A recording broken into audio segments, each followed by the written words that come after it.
Okay, and we should be live, I think.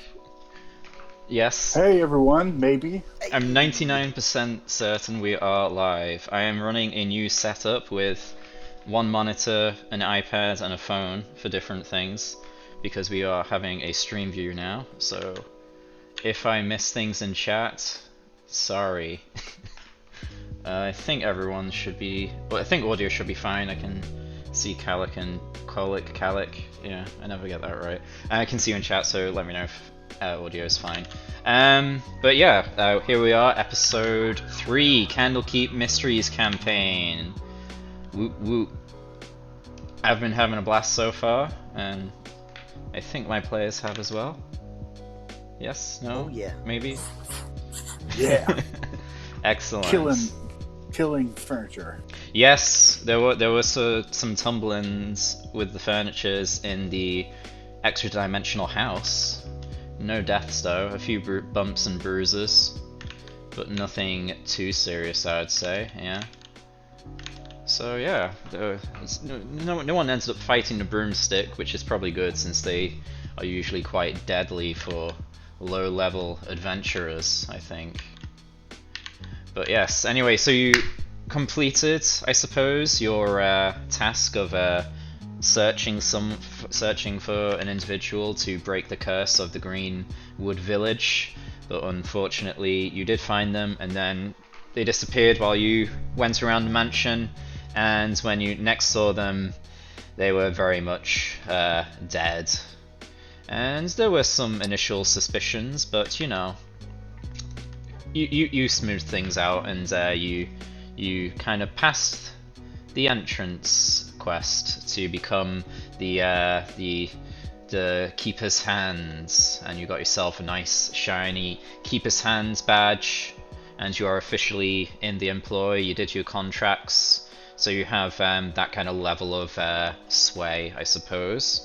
It might take a little bit of time for the news to fully circulate that you are the keepers of the hands and what that implies, but yeah, it's all good. It's all good. You got your first month's pay, 50% of it at the moment, so you have a bit of change in your bag. But yeah, then you did some perusing and reading with Chadwick here, Chadwick Page Turner, and you kind of have some idea for what curse might be causing the upset in this village. Does anyone remember what kind of curse was going on? It They was can't the let each other's hands go or they die. That's the one. Yes, they must stay joined at the hands. Otherwise, if there is a break, the smallest chain dies off. So that's what you have heard. Yes. So there was some ideas that you got when researching this. So there should be some sort of power for the curse buried somewhere important, I believe. That's what you found out in your research. So yeah, you kind of took a rest at the... where was it? It was the House of Rest. That makes sense. Yeah, the House of Rest. And yeah, you have a full rest. You leveled up to level 2, and yes, you awake the next morning, hopefully feeling refreshed. And yeah, ready for a new day of adventuring. Oh yes. Remember to stretch your ligaments. Very important. Don't want to get a cramp or tear something when out Very in true. the field.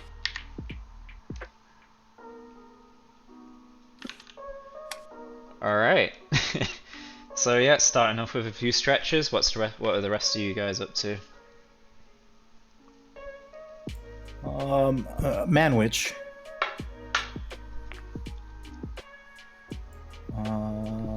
Sandwich. Sandwich. I'm not sure what your passive perception is, but you can probably perceive that he might not be in the same room as you, and I guess Yeah, I guess I'm calling out into the void, expecting him to just show up on a whim. I'm thoroughly annoyed that he has not. Maybe he can roll a perception. Maybe he's developing a sixth sense for these things. Hey, best, we're paying him enough. Oh no, he hasn't developed that sixth sense yet. So no, he doesn't sense your callings. I am going to go hunting for him. Alright. I will use thaumaturgy to call out Sandwich. How does that work? Can you... Make your voice boom. Your voice booms up to 3 times as loud as normal for 1 minute. Alright, so I guess the rest of you guys are doing whatnot in your room when suddenly a booming voice echoes out throughout the whole house of rest. The floorboards shake, the windows rattle, and you guys probably recognize it as Salam's voice, and he calls out for Chadwick. Do you use his correct name? No, it's Sandwich. Sandwich. Okay, so the call of Sandwich echoes throughout the House of Rest, and there is there's a bit of time perhaps before Chadwick might arrive.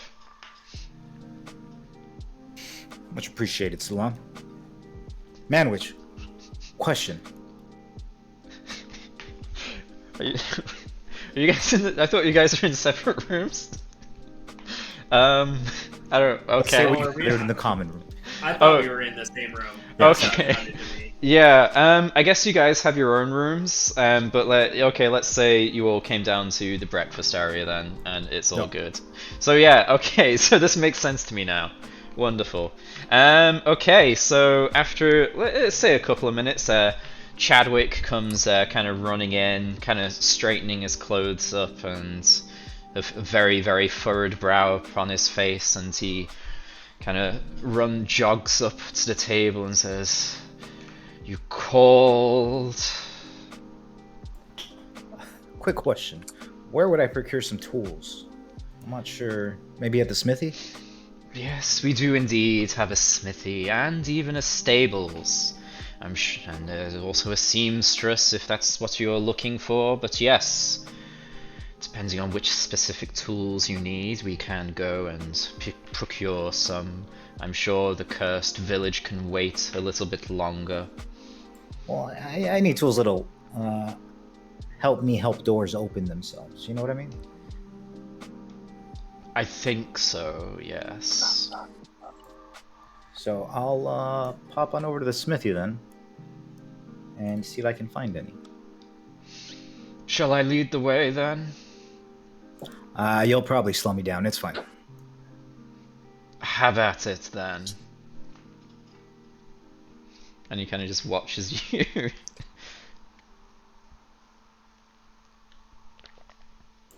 And yeah, I will run over to the smithy real quick before we set out. I'm gonna go with him to the smithy. Yeah.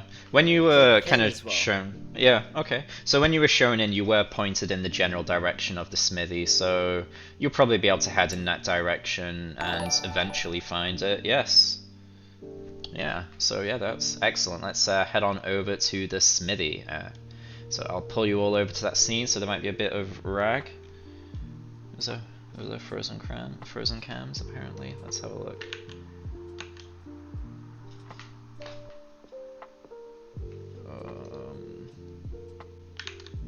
Wait, do I need to have Discord active for the cams to be moving? I don't know. I don't think... it's probably fine. We'll see. Are you guys in the stream? Are they frozen for you? Oh, No, I don't think so. sorry, I wasn't on the stream. Looks like they're moving. Okay, maybe you guys are just being stoically still for a little bit then. They froze up for a little bit, but then we started moving again.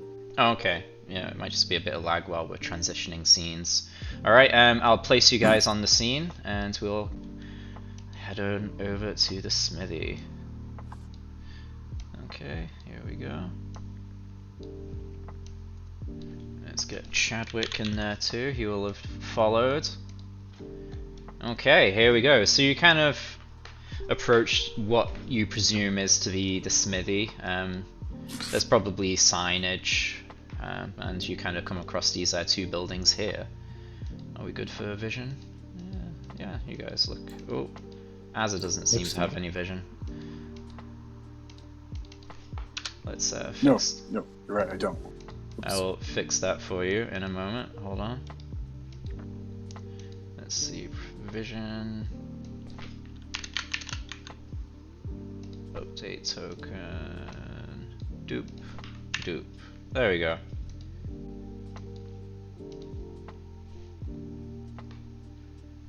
Okay, so yeah, you guys are here. Chadwick in tow.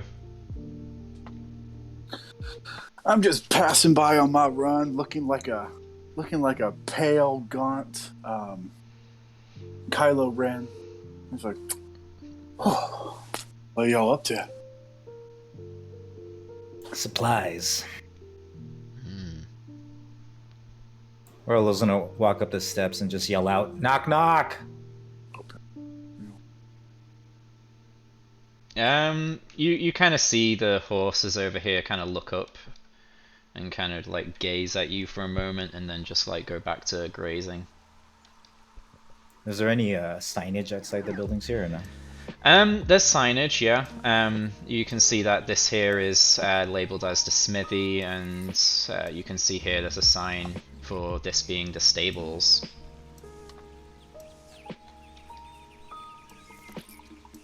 Yeah, Rolo will come up to the doors and just like yell at the door, "Knock, knock!" Yeah, what? Who's out there? The hands of the keeper, of course. Yeah, what? What? Okay, you'll hear someone start trudging on over to the door, and they are boisterously kicked open, and you see a strong-looking dwarf before you, holding a hammer, wearing an apron and probably pants or shorts. Yeah, who are yous? Keeper of what? The hands of the keeper. Special, some would call us akin to a secret police almost. Ah, Work yes. directly for the keeper. If that's the case, then you'll have those fancy badges the keeper had me whip up for yous. Let's have a look-see. It was fine craftsmanship. It's good to see who actually made them. A pleasure. Yeah, And Rolo will pull his up. yeah, that's the good stuff. That's one of the ones I made. I made 3. The assistant made another. Just as good, though. Not as fast. Oh, I wonder who got the defective one. Rolo kind of looks around, looks at the others. Probably Well. has a- So, I what? don't know. I'm Oh, I come looking for tools. I was hoping you might be able to help me out. yeah, tools, you say? Yeah, yeah. I'm sure I can help you out with that one, eh? I'd hope so. Specifically, I'm looking for just a lockpick set. In case I ever get stuck in cuffs, whatever may happen. A lockpick set, you say? I'm sure Surely I someone could. of your caliber has some laying around. A bit nefarious, but yes, I can provide you with such items. Come on I in, mean, don't. they'd be used in service of the keepers, so I don't know if I'd call them nefarious. Fair, fair. Well, come on in. You're making the courtyard look untidy. you're on You heard TV. him. You heard him, Manwich.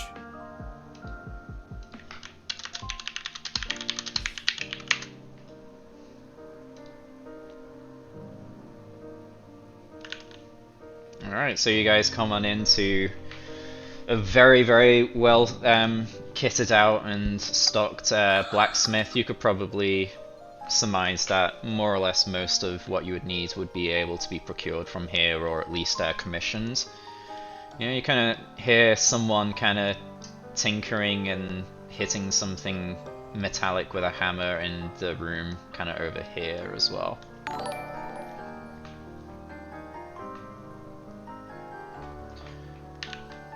Do you have any armor that's stronger than chainmail?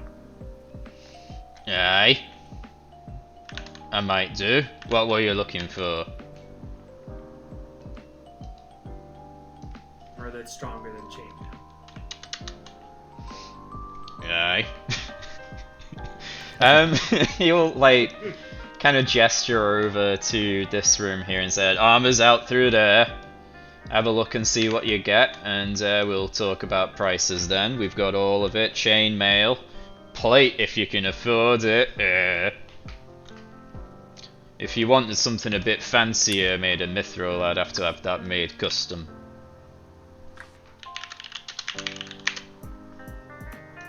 I think I will be able to afford plate. Do you have anything in between plate and chainmail?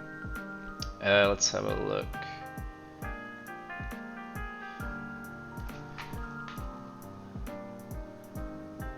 Let me check what would be there. So chainmail is it's 16, and then splint. Yeah, splint would be up there.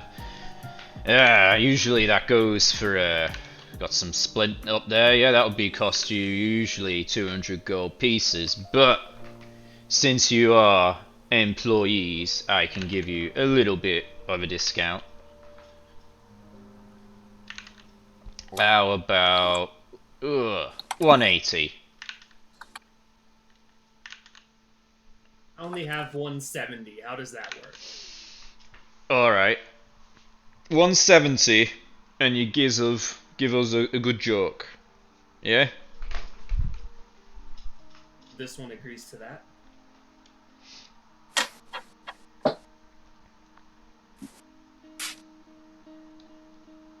Rolo starts doing some mental math, but says nothing. Okay.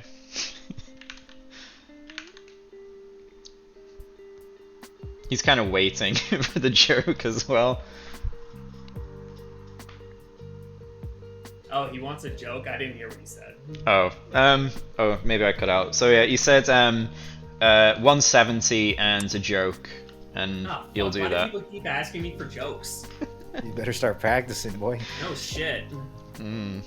Well, Give me a second. if you can't do jokes, what other talents do you have? I'll take care of this one for you. Don't worry about it. And Rolo will take out his little mini bagpipe set and start fucking wailing on that boy. Alright, roll performance.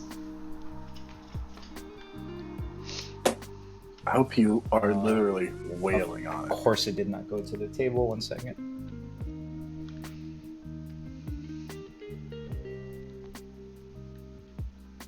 Got a joke. I did it. Oof, you gotta pay him more. So you kind of start wailing on them, and it's like maybe 2 notes, and he just throws his hands up. No, I'll do 170 if you just stop. Oh God, please stop. Rolo will put him down and give a thumbs up. You can thank me later. 170. Oh, just don't do that again. Oh God. It's just out of tune. My bad. Yeah, sure. Don't I need those tools to quit work on. your day job. Ooh.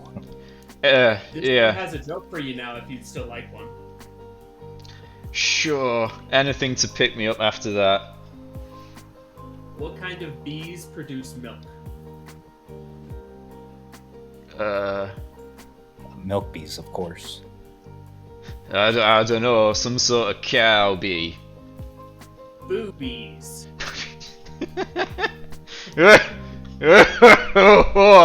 Oh, Rolo chokes on his cigar and spits it out. oh, I like that one. Head on over to the shop over there, and my assistant will fit you with your splint. 170. How many secret kids do you think he has? That was a horrible fucking dad joke.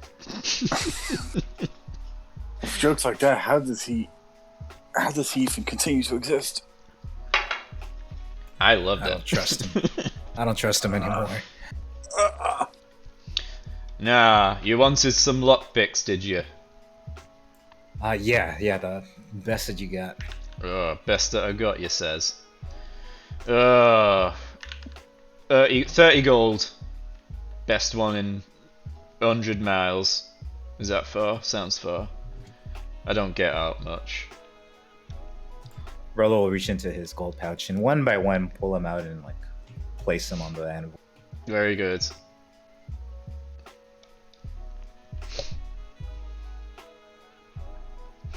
Oh, Splint. Yeah, you can add it on D&D Beyond, and I'll just stick it on your character now. Let's see, where are the items? Here we go. Splint armor for Salam.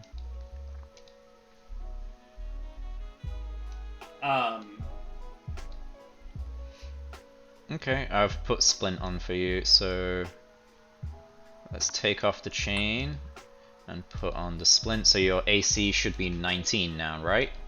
Yeah. Okay, that's good. And yeah, so you kind of head on into this room, and you're kind of fitted the Splint armor by his apprentice, which is a strangely muscular gnome who doesn't really say much or do anything other than fit the armor to you and give you a surly nod. Yeah, here he is. And then he takes the money Oh my God. as well, and the dwarf, who I didn't actually introduce, he is Keril Hammerbind, yeah, Keril Hammerbind, and the gnome apprentice is known only as Gnome Apprentice. Keril will take the 30 gold off Rollo and hand over a handsomely made set of lockpicks. Yeah, so, is that all, eh? I don't suppose you'd happen to have a lock laying around. A lock? Yeah. You know, Yeah, for the lock picks. I guess that makes sense. Yeah. Don't usually do these. I got some spares though, I got things to keep safe myself. So he like rummages around in one of his drawers and kind of just tosses you one. Here you go. Rollo will catch it and stash it and give him a salute. Yeah, it's just a standard padlock thing. Oh, and he also like tosses you the keys, I guess. Sure. Yeah, like there's like one and then a spare. The keeper thanks you. Yeah, I'm sure he does. I have need of this chainmail. Would you be interested in buying it from me? Sure. Let's have a gander. Used, Okay. obviously. Chainmail. Yeah. I mean, like, how anal are you for like looking after your gear? I keep pretty good care of it. So it's probably in pretty good condition. So let's say like 50 gold pieces. Yeah, 50 gold pieces. Pretty good, Nick. Used still, but pretty good, Nick. Yeah. 50 gold pieces. Deal. Smashing. All right. Gnome Apprentice, give this a bit of a cleaning and put it in the discount rail. Yeah. Gnome kind of catches it and then heads on into the other room.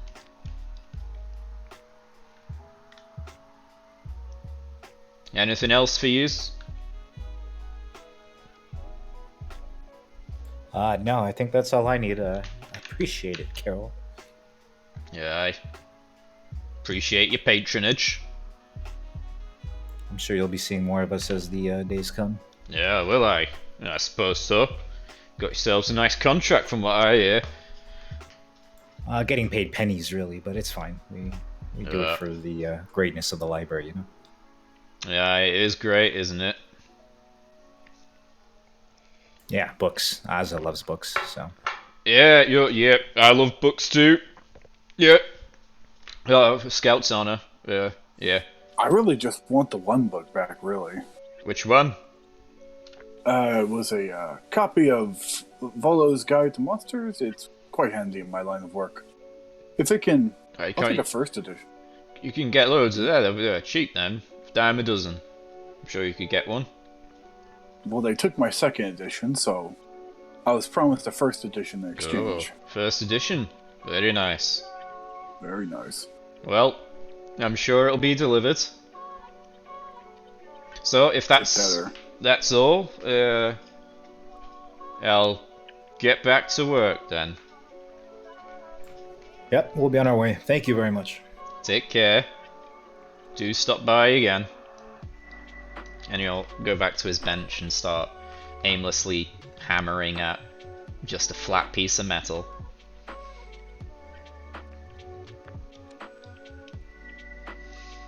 Okay. Well, now, where should we head off to next?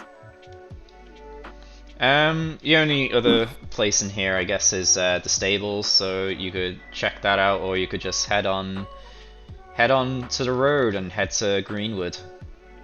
Fuck yeah, horses. You need potions of healing? I can make them if you buy the supplies, the ingredients. Rolo, I think you mentioned last night about a loan, so I might...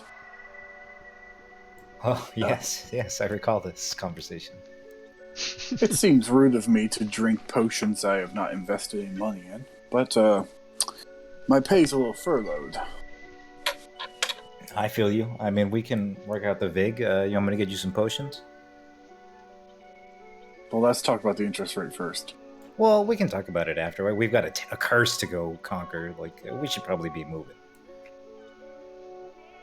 We can talk about the interest rate. On the move. There you go. Yeah. What do you want? Like 2 potions, 3 potions? 3 potions? Yeah, you would.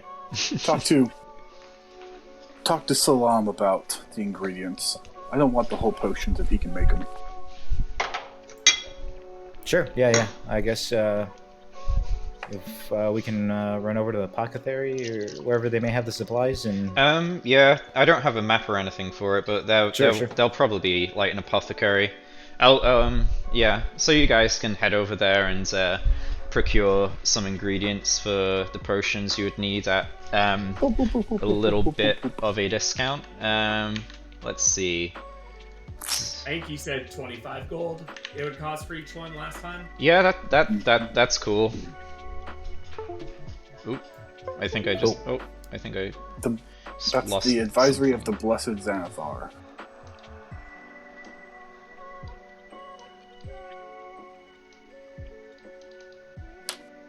Yeah, I just need to check my stream. My janky second monitor just disconnected itself. Okay, we're good. Okay, so yeah, you kind of spend the gold on those components, and then you spend a little bit of time turning them into the potions. So let's say you got up at a pretty early time, and it's around midday now, and if you didn't head to the stables, you guys can set off. Cool. All right, I'm gonna tack down the money. So how many potions did you guys get? I'm getting 6, and I'll give 3 to Azza. Okay, that sounds good. Do you want me to put them into your character sheets? I can do it in D&D Beyond. Okay, alright. Kane will pick up 2. Alright, 2 for Kane. Shall I put them in your Foundry character sheet? Yes, please. Okay. Let's see, potion of healing. Where are we? Good. Now I Here we don't go. have to waste spell slots on healing you guys. So 2 for Kane. 1, 2. That should be there. Yeah. Anyone else want them in their Foundry sheet? I could use it, thank you. Okay. Where are we? And I got him 3. 3 for Azza. Okay. 1, 2, 3. Okay. Let's double check they are there. Yep, they are there. Alright. Everyone's coin purses are a little heavier, but you feel confident with the supplies you have gotten. They are of Lighter, much lighter. Yes, much lighter, I imagine. But yeah, you've procured some well-made, well-crafted items, and you have your supplies. You are given, you get employee benefits of, like, you know, room and board, so you can probably pick up like a packed lunch for the road. So yeah.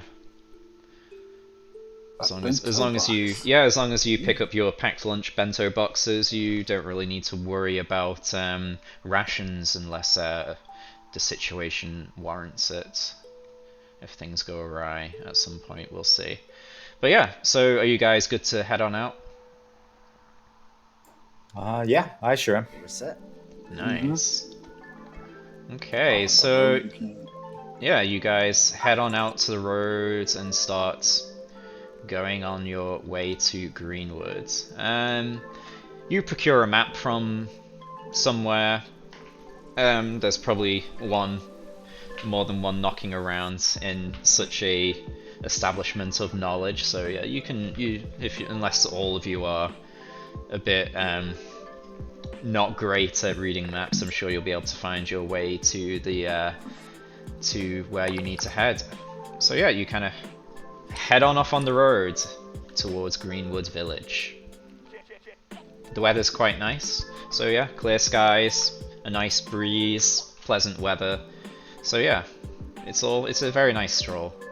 So you find yourselves on the road. Let's pull you there.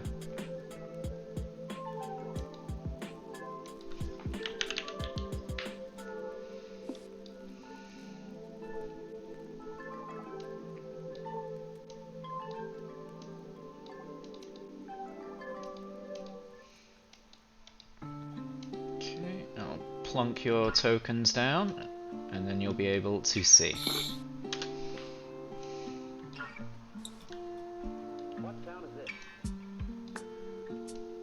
Okay, there's everyone, and let's get Chadwick there as well, unless you told him to stay.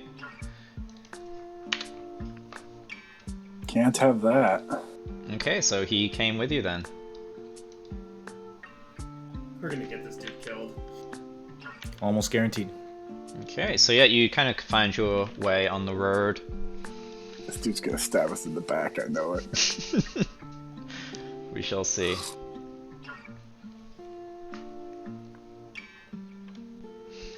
Okay, so yeah, you're kind of traveling on the road for a bit. The weather is pleasant, as I mentioned, and you kind of come across this part of the road, and yeah, let's maybe roll perception. Or just use our passives.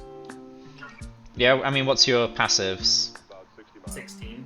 16. 11, baby. Okay, let's have a look for a moment. Where am I? Da.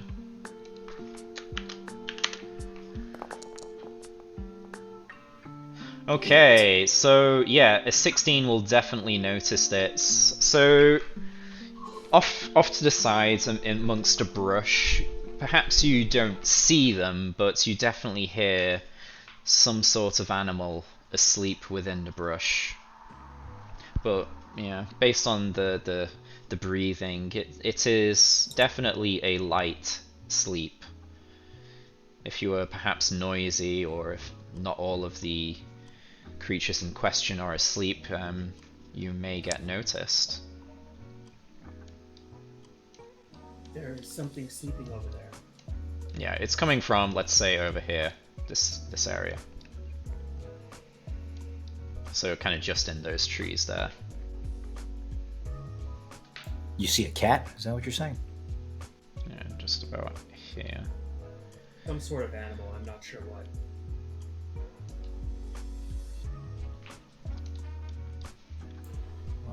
I don't see the big deal. Cat? It's fine.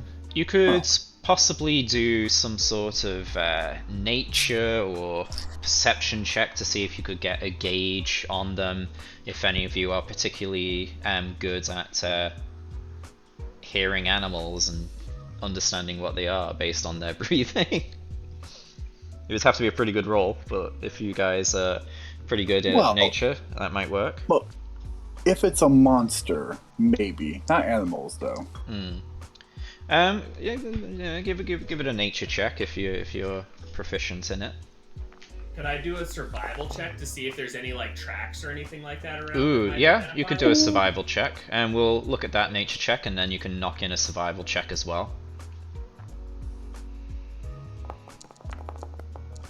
Okay, so there's a lot of tracks around, but you can't really say what might be the source of that sound. But based on the nature check, you are very certain that it's not something like monstrous, but it's definitely, you know, a beast of some sort. And there is more than one. Well, it doesn't breathe like a hippogriff. Or a So it's a manticore. It could be a cat.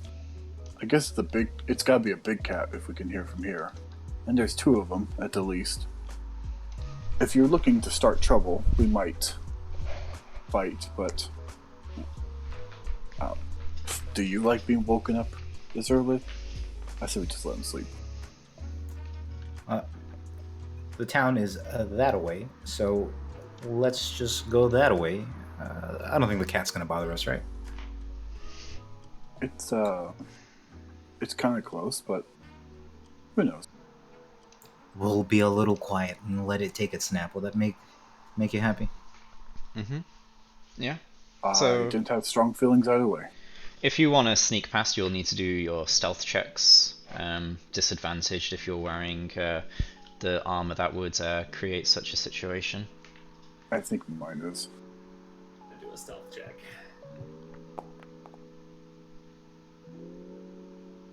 It's putting points in stealth anyways. So 14, 15, 10, 13. Holy shit. 10's not bad for disadvantage. I got a 13 with disadvantage.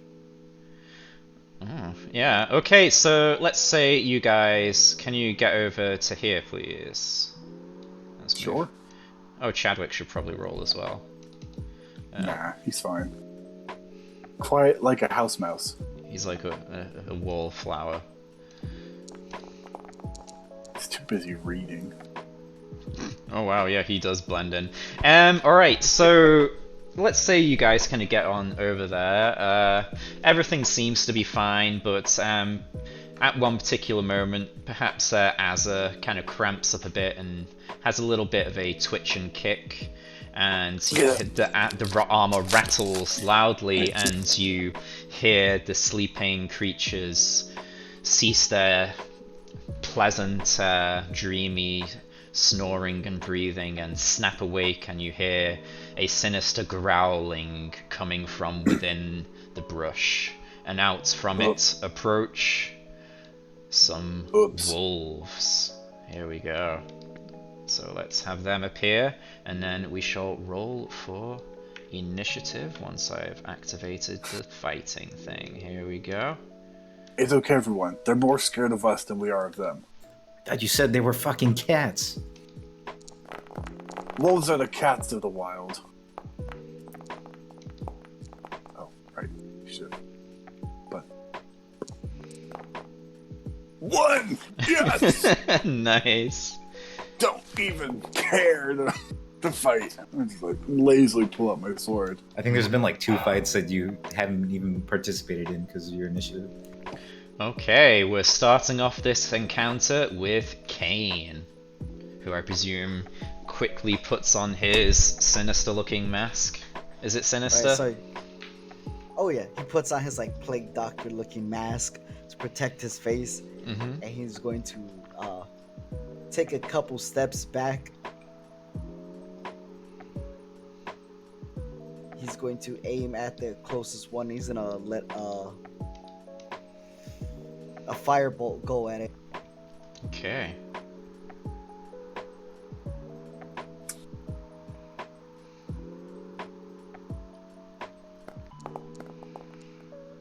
Okay, 13 goes to a 20 to hit, so that does in fact hit.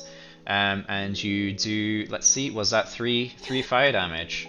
Alright, so you send your firebolt kind of sailing across the road, very easily hits. However, it could have been a bit bigger, but either way, the wolf yelps angrily, and you see its fur kind of smoke and singe as the damage kind of sinks into it. He's gonna take a few more steps back. Get right next to Sandwich, and that'll be his turn. Yeah, the wolf definitely looks quite perturbed. Okay, and then we go over to the first one here, the wolf. So this wolf will start running towards the lot of you. Okay, so it will get to here, and then it will attack Rolo. It wasn't able to get to Rolo, Kane, my so tether. No. it will make do, and it will kind of run towards you and try and sink its teeth in. So let's target Rolo and go for an attack. 13. I believe that just about hits. For some reason, it's not showing my leather armor. Oh, really? I'm 14, technically. Let's have a look. You have leather, but it's not equipped, so let's put that on. Oh, fantastic. So yeah, just in the nick of time, you whip out your leather armor and quickly don it, and the wolf's teeth sink neatly into the armor, and you feel nothing. Very good. And then we go over to Salam.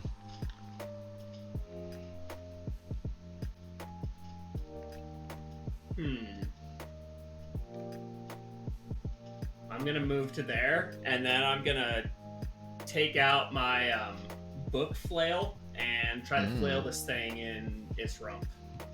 Okay, let's target and go.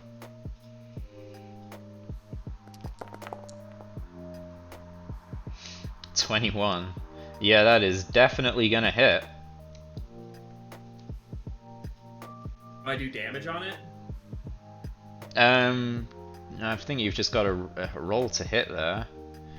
Was that a 2d20 you've got? Yeah, with advantage, so 2d20, so yeah, we got a hit. It didn't roll damage though. There's a damage button, I got it. Yeah.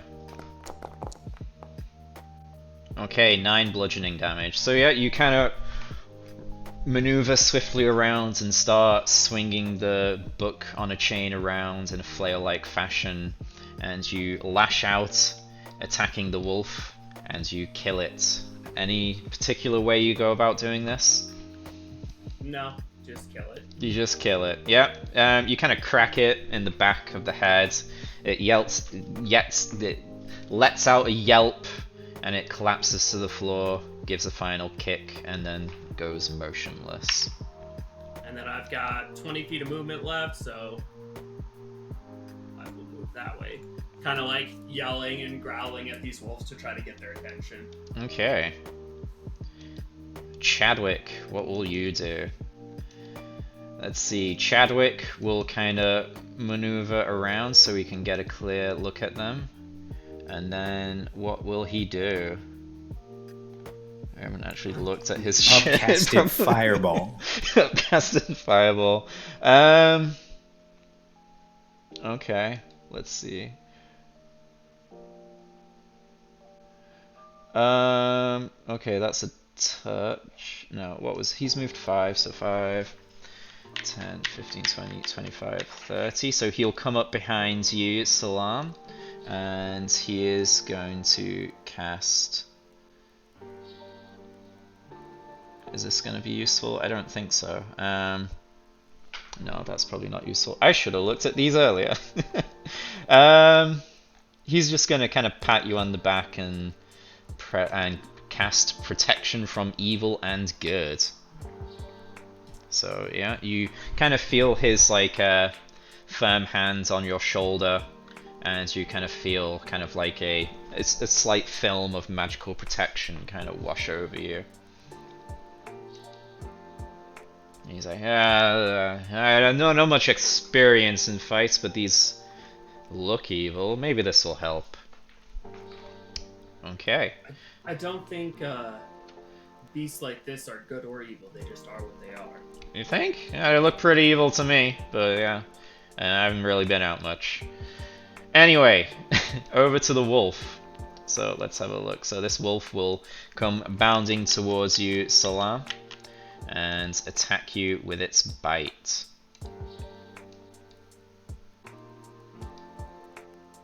Okay, target and bite. Oh, dear lord. Shit. That's a critical hit. I think you rolled crits like every game we played. So yeah. Cat versus dog. And all against Salam. Oh. So that's gonna be. Oh, is that right? 17 damage. Are you fucking serious? This wolf just runs at you and it just Oh, I'm unconscious. pounces on you and just starts ripping you apart. Oh my What did you god. roll max damage on that 44? Jesus Christ. Let me have a look. Can I expand? it was 3 yeah, 4s. there's 3 4s and 1 And a 3 3. there. Jeez. That's fucking ridiculous. So yeah, you see Salam just like hit the ground like a sack of potatoes, and he's not moving. Well, he is, but that's because of like the wolf just like throwing him around. Good lord. Okay. And then we go over to the second wolf, which will run at Chadwick and attack him. No. Our dude. So there's a 10. That's I think that just about hits Chadwick. So let's Oh see. god, he's useless. Why is he so far forward? He's a lizard thing. 6 damage. Okay, so yeah, he starts melting down, and just seeing Salam hit the floor like that, he starts like screaming and panicking, and then this other wolf kind of just comes up on him and just like bites into his leg, and he kind of just looks down and just starts shouting as well in pain. He's not having a good time, but I think Salam's having the worst of it. So we go over to Rolo now. Question. Crossbow expert, I can attack in melee with my crossbow. With flanking, is it only melee attacks or is it any attack in the flanking position? Pretty sure it's just melee. I actually can't see the other wolf. The string tells me he's here, but I don't see him. Well, Interesting. he's there. You'll just I have have to keep that in mind. yeah. I could replace it, but Ghost then wolf. that would probably fuck with the combat order. But yeah. Yeah, so I'm not sure about that one. What does the majority say? Because I know, whatever. It would just be However it's melee, written. but- yeah, I know it doesn't work for ranged weapons, but that's because they're usually at range, and when you're next to someone, you'd get disadvantage. So, but the expertise cancels that out. So, Right. I guess we can just say it's melee only for now, and we'll check it out later. yeah, that sounds good. So we'll look Cool. into that one. All right. I sure hope someone helps Salam. Rolo will kind of roll over and target the wolf to the left of Salam, and I will attack.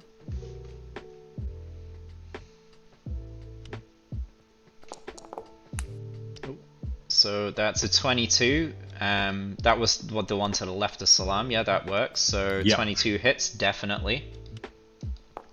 And you do 8 piercing damage. Very nice. So you send this bolt careening over to the wolf. It hits it straight in the neck. It lets out a yelp and a cry, and that causes Salam's body to hit the floor as the wolf lets go. And it turns to glare at you as I presume, you load another bolt. Load and aim right down its eyes. Nice. Ooh, 10. So it sees this one coming as it is glaring right at you, and it kind of hits the floor, and the bolt goes straight over the top of it. So yeah, your second one misses, unfortunately. So I moved to 10.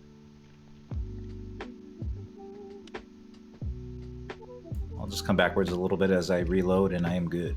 Okay, over to Azza. 2 wolves left. The one on the left has been damaged severely. The one on the right still looks strong. Kane can get the other one. Okay. Yeah, so you... Kane could use the easy kill. Me, I'm a fighter. I go for the strong fights. Anyways, I can't, actually can't target the Better one. not miss. I'll target. Yeah.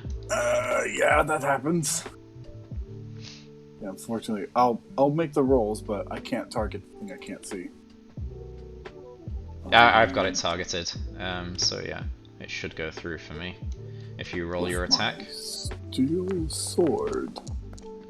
So 11, making a 16, that hits for 10 slashing damage. So you maneuver around to the back of the wolf and swing your great sword with great intent and determination. You strike it, and it looks like it is hanging on to its life by a very small amount. It is looking bad. It sees death, and it looks like you. Chadwick, disengage and fall back. You're too far forward. So, He kind of just I'll do looks it. at you, and his like screaming and shouting kind of lessens a bit. And then we go over to Kane. Kane's gonna look at Azza's complete failure to drop that wolf. Just kind of shake his head. He's gonna wave his hand in the air, and 3 magical darts will appear, and he's gonna cast magic missile. Okay, how are I'm you? gonna aim my Yeah. first one at the one that's by Salam, So that's one at this guy. and then if it's still up, I'll send the other 2 at the second one. Are you able to do that, or do you have to determine beforehand where they're all going? I'm not They're sure. supposed to hit simultaneously. Yeah, that's what I was thinking. So yeah. So I'll send because the one by Salam looks really beat up, right? Yeah, they both look pretty beat up. So I'll send 2 to the one at Salam and then 1 to the one in front of Azza. Alright, roll your damage.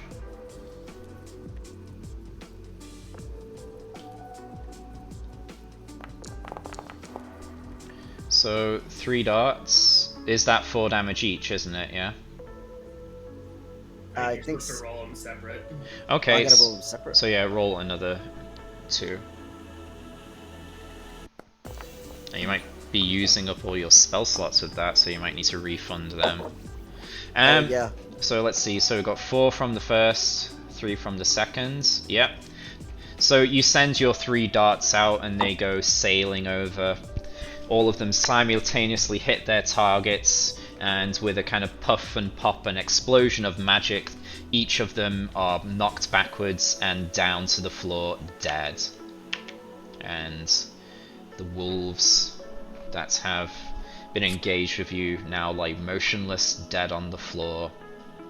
And you just hear the heavy breathing of Salam, who is just fighting for his life. Hold on, I've got this. I open up a pouch at my at my side, and I've got a healer's kit. So I'll roll them over to the bite marks, and I'll start applying bandages, splints, and what do you call things that numb you? Just like an anesthetic or a numbing agent or something? Let's say anesthetic. Alcohol? I don't know. Yeah, let's pour some whiskey on that.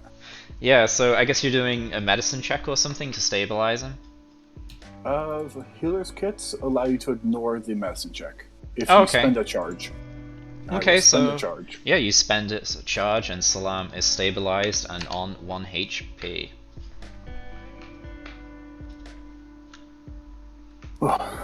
He'll live. Yo, right there, Salam. Well, that fucking sucked. That thing just bit the shit out of you. The ancient rivalry between cat and dog continues to this very day. I'm not a cat. I'm a tabaxi. I just look at everyone's also like, Yeah. I'll just look Alright. at it as a blank face.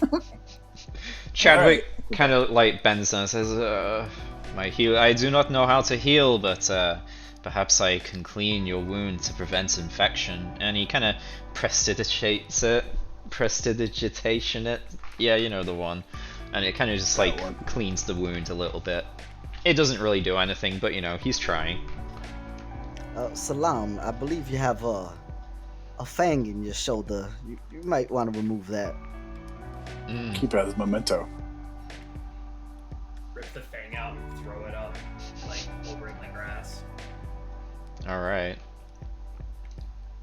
Chadwick, next time you run into melee and put Salam at risk again, we're gonna have more than words, alright? Yeah. I'll try better next time. That's all we ask. Just do infinitely better than you're currently doing. Yeah, he looks really shook and he's got like a bad case of like flop sweat or whatever. But yeah, he's still shaking, but he kind of just nods at you and kind of just looks down at the wolves with like this look of new feelings on his face. That he's had a very sheltered life. Put my hand on his shoulder. Just stay close to Kane if there's danger. The two of you should be okay. He Hear nod, that, Kane? You've been elected babysitter. he nods silently and just looks at Kane. Kane still has his mask on, so you just breathing through like the beak part heavily, staring at him. Yeah, Kane. Chadwick looks uncertain, but you know, why would you guys lie to him? Did I fucking stutter? If it feels more natural for you, Chadwick, until you get some more hair on your plums, just assume the fetal position next time that happens. I can do. Okay, so you guys kind of head on down the road further. This one Salam. needs to take a breather before we continue. Yeah, you guys can take a short rest where you are Yeah. for an hour or so. I don't wanna waste all my fucking spell slots right away. Okay, you guys settle down for a short rest. Maybe you take out some of your packed lunch bento boxes and kind of tuck in for a bit. Since I'm feeling perfectly fine, can I spend an hour just making gathering herbs? I don't know. Hunting? Sure. Like, I Okay. guess you could do a survival or something, or you could like harvest the wolf meat or furs. Sure, that's fine. I can do that. Yeah, I'm not sure what kind of herbs and flowers would be around here. I know there's a homebrew thing somewhere that I've got that's overly complicated and would let you kind of find something. I'll try and have that prepared for next time. But yeah, you're able to like harvest the pelts and the meat from the wolves. Fresh meat. Especially fresh meat. Fresh meat. Yeah, especially with the 18, you're able to get everything of value off of these 3 wolves. As I'm just covering blood. Y'all ready to go? And Salam rolls a 9 and a 5. Okay. Well, Azza, you could thank me for those precise and fatal strikes that let you secure those pelts and that meat. You'll get your share. Wizard? Magic man? Oh, don't Whatever the mind hell you man. do. Whatever the hell you do. Salam, how you feeling now? Better. Well, that's good. All right, and likewise, Chadwick, you should probably not be up front, especially seeing as how Azza hits as if he's on a strictly leaf diet. Noted. Alright, so you guys finish your short rest and then pack up your belongings and head on down the road towards Greenwood. It takes a little bit. I'm gonna cast Vigilant Blessing on Azza because he sucks at initiative. Okay. How long does that last? It's true. It lasts until it's used. It's used. So. Oh, okay. Yeah, so you cast that. You kind of give him a pat on the back and cast it. No, you're right. I wasn't really paying attention. Not until you fell. Not until you passed out. Okay, so yeah, we'll move on into Greenwood then. Let me just put you guys here. And then we'll take you into the scene.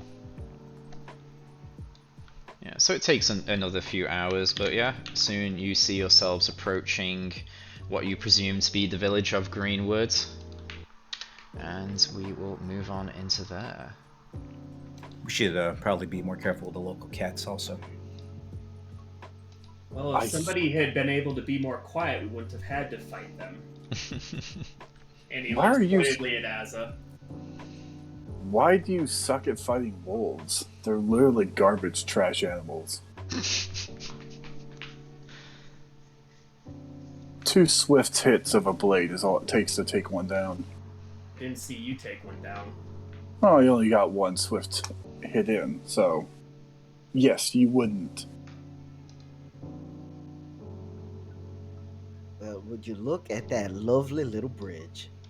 Yeah, there's a quaint stone bridge, a nice babbling brook, kind of running under it, and it looks like it is a nice little village that you've come to, but you all very much do know that this village is in fact cursed in some way, and that is the reason for you being here.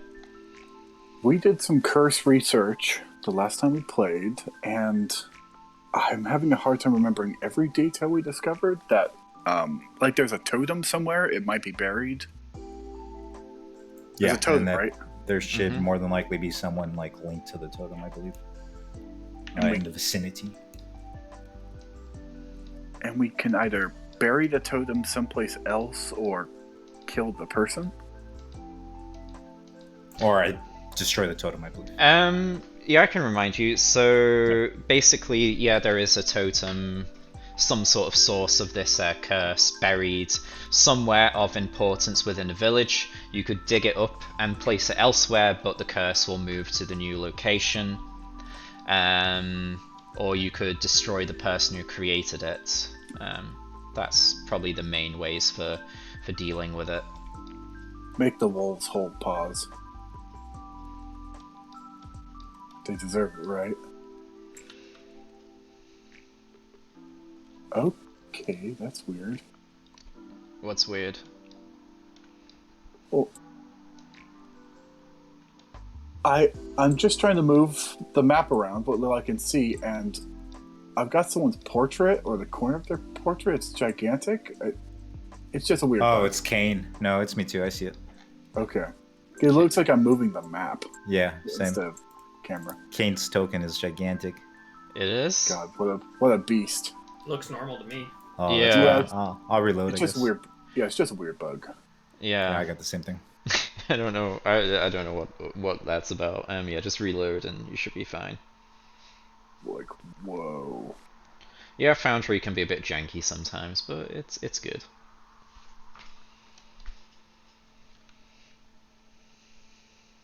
All right, well. Are we ready to cross this babbling brook? Mm-hmm. Already Turn when we you are. that the person that had this totem was like some sort of like fiend or something like that too. I think I remember that. Or I had Could be. demonic or abyssal ties. Yeah. It was a demonic curse at the very least. Fiendish curse.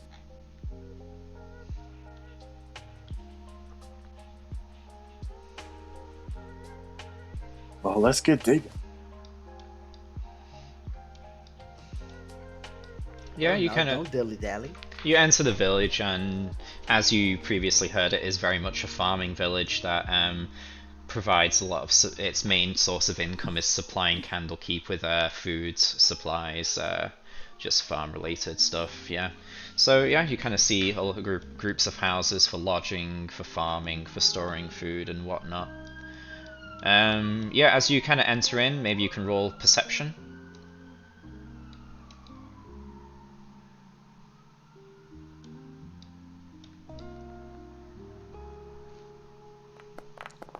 I would gladly when I can roll. Okay, I seem to be having 18. troubles loading in.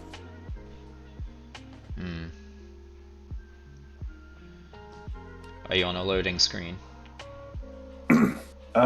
I guess it's that black. Yeah, kind it of took me a light- second to load in when I refreshed. I can yeah, replace the anvil in the your corner. token, maybe. Oh no, you're still maybe loading in. Yeah. Anyway, Well, let's see. So we got an 18. That'll definitely do it. 12, maybe not all of the details. So with the 12, as you kind of enter, you kind of see off in the distance groups of people which look to be holding hands, and you kind of feel this kind of sense of tension and dread in the village. With the 18, you also kind of you can smell something bad on the air, something dead, something rotting. Something nefarious. How do the crops look? Do the crops look like they have been tended to, or do they look like they're pretty much withered? They're not withered, but it looks like they haven't been tended to for a week or so.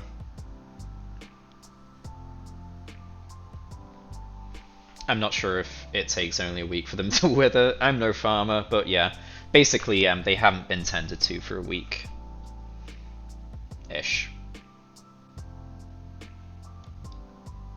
Well, this is a mighty sad sight.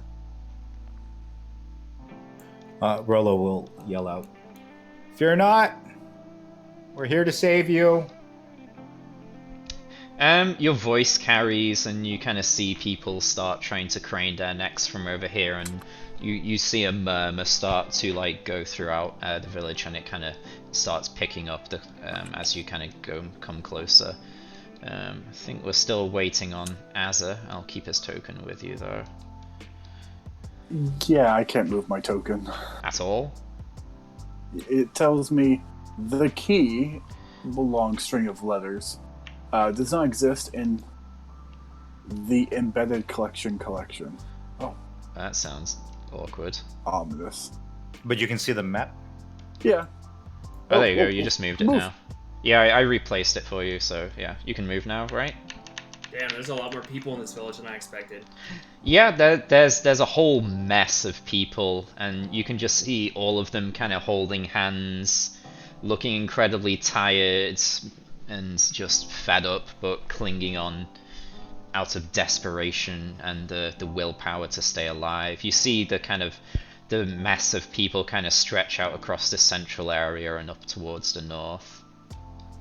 And who was it who got the 18? Kane. As you kind of come in this direction, the smell of death and rotting kind of gets a little bit stronger.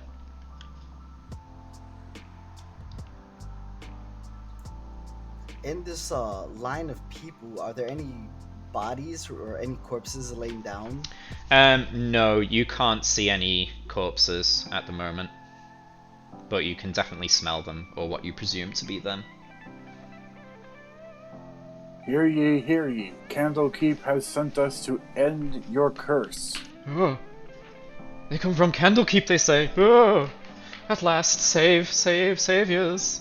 So like a big commotion starts ripping up a storm, and they just all of their faces light up at the promise of being saved. Now, I have a very important question, so I want each of you to think about it. Has there been any recent digging since before the curse? They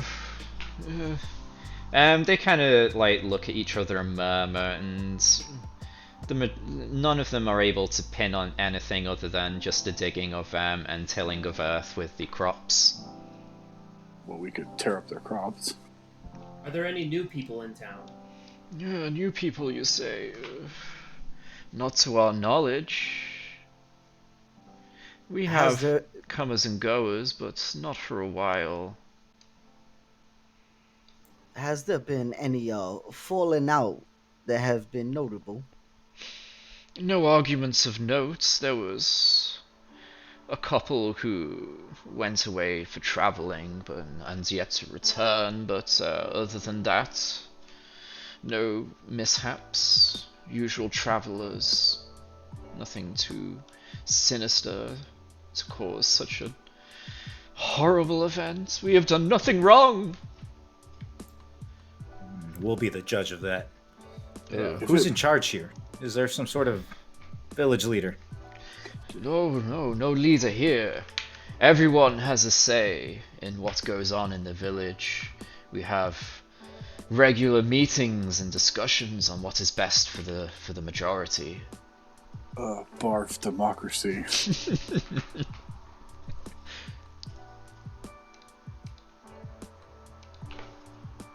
Well, does anyone have any methods to find something without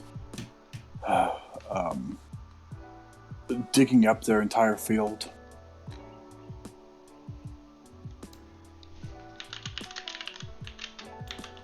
I don't understand the question, Asa. The recent digging was in the field. What the hell?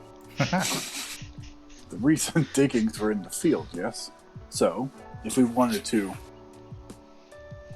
not dig up their entire field to find this totem, does anyone have any tools for that job? I don't know. There's plenty of farming tools around. To their knowledge, the only disturbed earth is the farmed lands, but yeah, who knows? Right. Well, we've got 3 people who can cast magic in this group. Just wonder if you had any tricks. I do not, but I also was wondering, on the day this curse began, what was everyone doing beforehand? Just going about their lives. Farming, talking, relaxing. One of the things we were told about this totem was that it would be buried in a place of import to the town. I don't know. I mean, there very well could be the fields, but tell us about some of like the I don't know, important landmarks of this town. They kind of murmur and kind of come to agreement after a while. 3 places come to mind.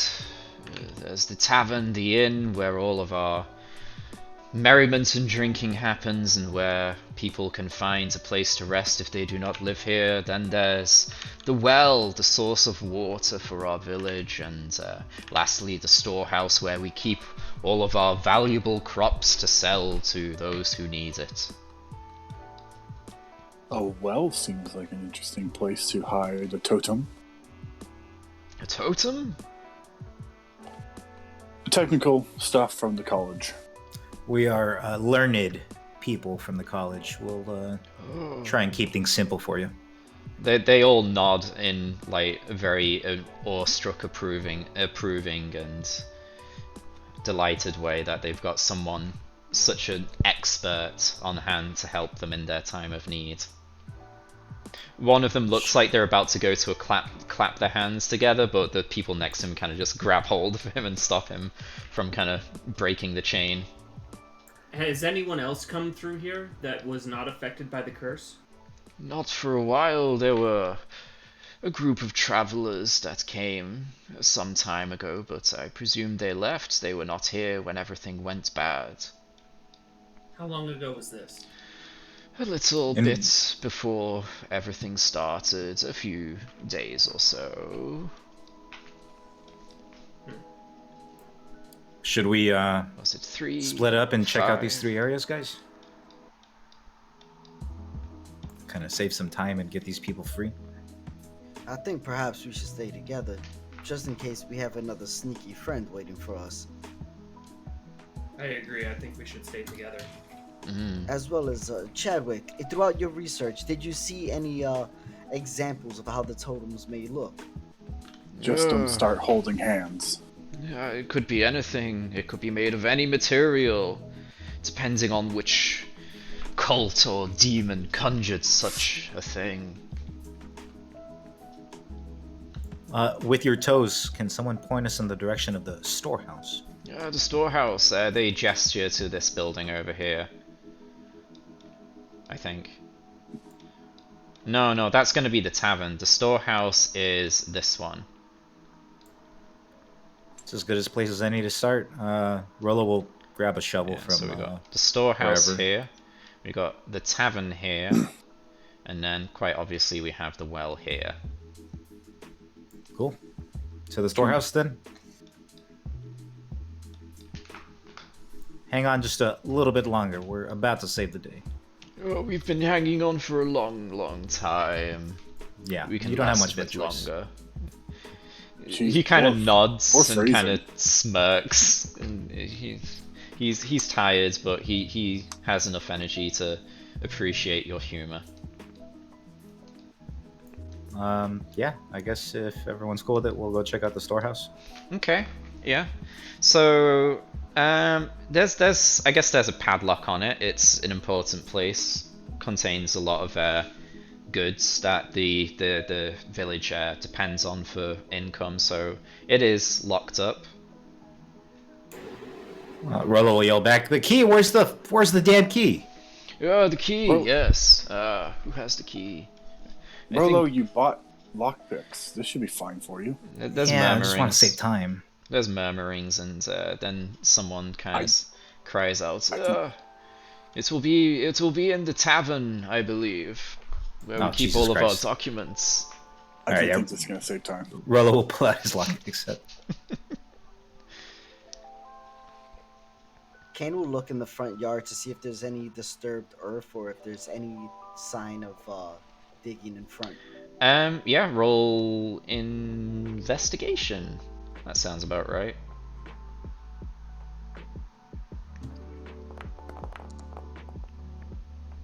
"13. There's a bit of disturbed earth, but it's all where the kind of gardening shrubberies are. So it could be because something's been buried there. It could be just from someone gardening with the flowers."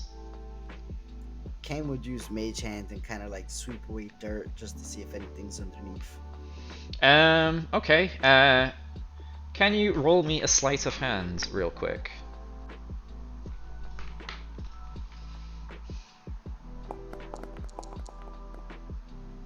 16, nice. You're able to push the dirt around and not absolutely wreck the flowers that have been planted there, so yeah, you're able to do that, no problem. You kind of push the dirt around for a little while, and you don't find anything of import other than, you know, some bulbs of yet to be grown flowers and some worms and whatnot.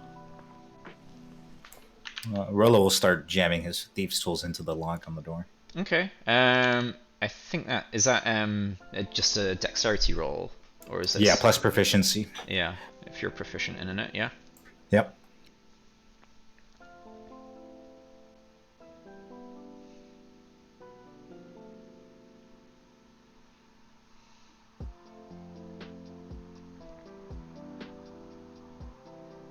Oh, right, it's there. 11.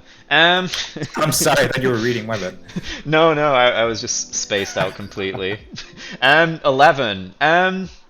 It's a pretty bad job. You maybe you need to practice a bit more, but this isn't, you know, Fort Knox, so you know it takes a while, and you eventually kind of crack that lock open.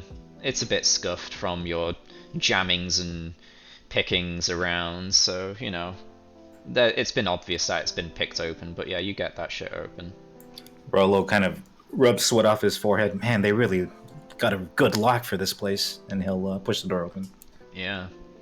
Okay, you kind of kick it open and you look inside, and there's just barrels of stuff, boxes of stuff, crates of stuff, sacks of stuff, and just a big mess of storage. Yeah, I guess I'll go inside. Any infernal demons or totems around? The inanimate objects do not reply. Perfect.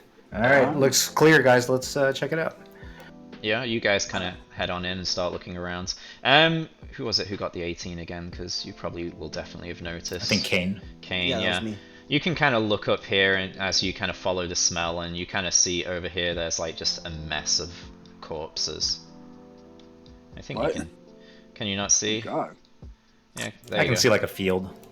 Or like over I here. want to know how Oh, they yeah. got all those corpses over there when they have to be holding hands. Who knows? Maybe they were moved or something. Yeah, we can find out. Yeah, I guess I'll go inside and try and investigate, see if I can find anything. Yeah, Okay. I Would want anyone to, like to join? Yes. I specifically want to look in the hearth. You know, a lot of things used to be buried in the hearth. The hearth. Okay. Yeah. But I see the fireplace. Yeah, I guess there's one there in a storehouse for some reason. Yeah. Sounds like a keeps fire the hazard to me. Yeah. keeps the warm things warm. Yeah. Sure. So yeah, if you're working together, you can roll investigation with advantage then. Cool.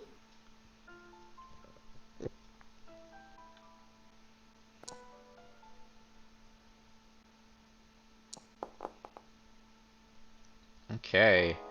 14. So you kind of start rummaging around in there, moving boxes. You don't find any disturbed earth, but let's say you start maybe cracking some of those boxes open, or you're moving one of the crates and it feels weighted slightly differently, and you kind of crack it open, and then you're just kind of assaulted by a stench of rotted flesh and death, and just some flies and maggots kind of burst out as well, and you find in total the bodies of 5 people. By Corinth, what in? In a crate in the storehouse. Yeah. Yeah. Rolo will spit out his cigar and kind of hold up a handkerchief to his nose. It is smelly. Is this- Guys, I don't know what the hell this is. Is this related to the curse, or is this a village of serial killers? Oh my god. Can we tell how they died? You could do a medicine Wounds check or anything like something. that?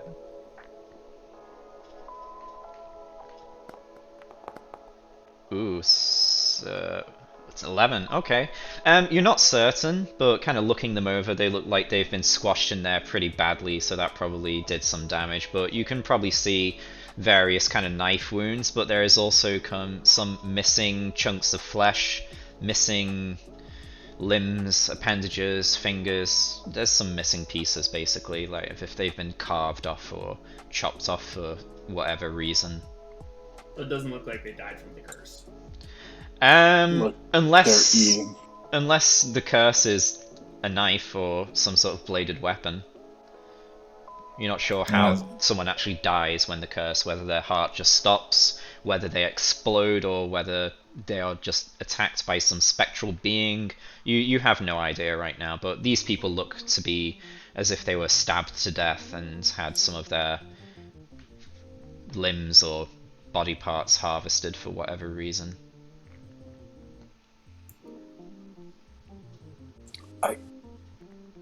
What's going on in there, y'all?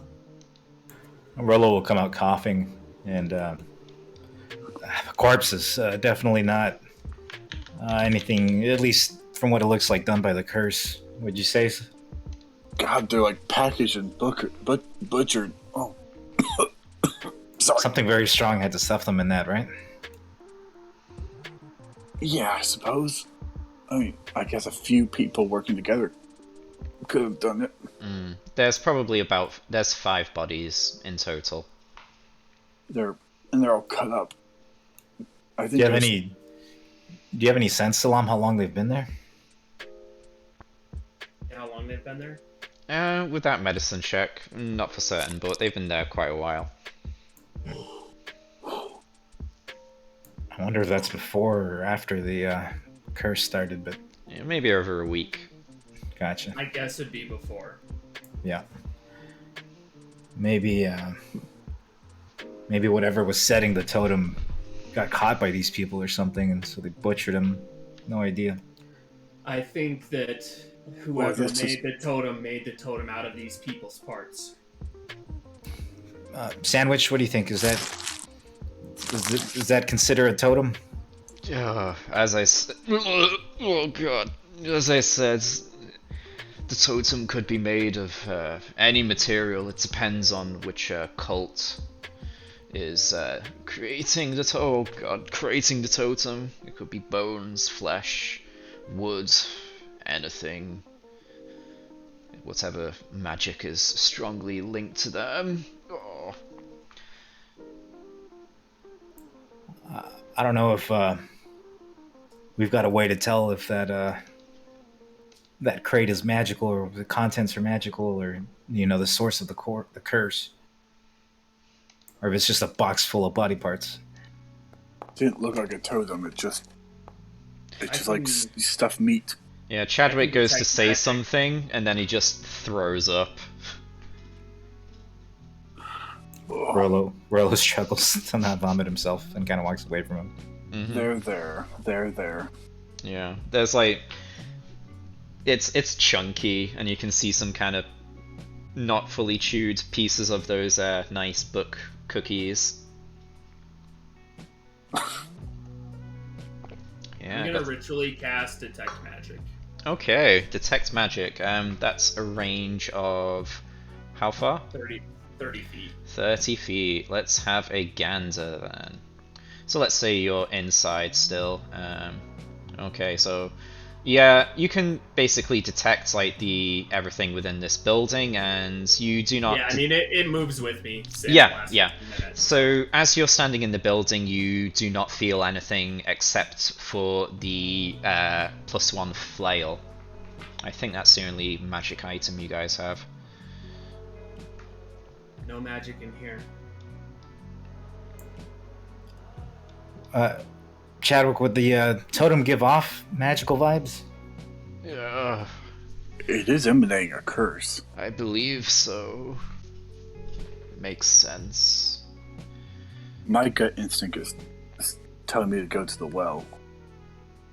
I'm curious to see if I can see a curse on these people, so I'm gonna walk back out to the chain of people and see if I can sense any magic on them. I don't need to be in this gore fest any longer, so. Okay, so as you kind of get close to the people, you can kind of see, you can kind of feel a magic kind of like passing through them all, which you presume to be the magical impact of the curse. What school is it? The kind of school that's gonna kill you. Some Necromancy? demonic magic, yeah. Necromancy, then? Yeah, let's say necromancy, but not the kind that brings you back, the kind of just that makes you dead. I'm really bad with the schools of magic. But yeah. As we're walking up to them, I'll let the group know. Let's hold off on telling them about the dead people. We don't want them to panic and fuck up the chain.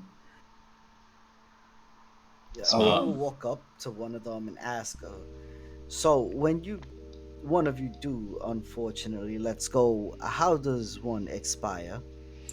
I hate to think of it.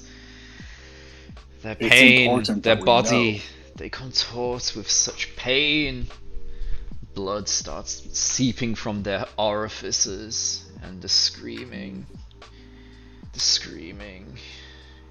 They claw at themselves from agony and then swiftly collapse to the floor dead.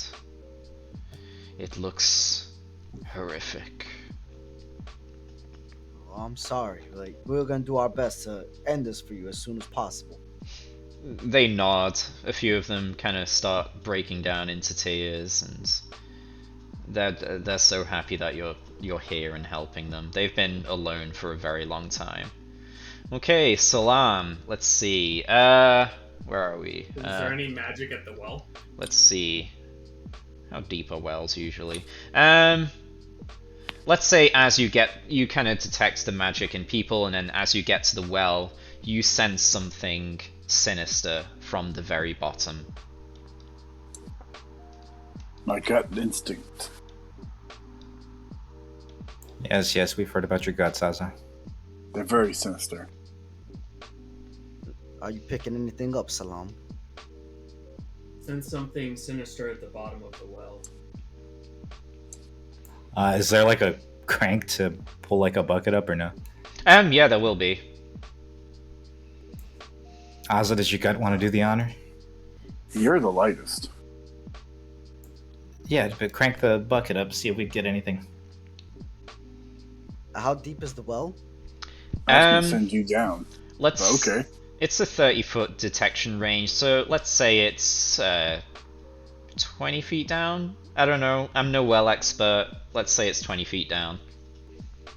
I'll send Mage Hand down there and see if I could pick anything up, or like put Mage Hand in and pull it up to see if anything The solid bucket? comes up with it. I mean, do you like feel stuff when you cast Mage Hand? Do you get any kind of like kinetic like touch feedback.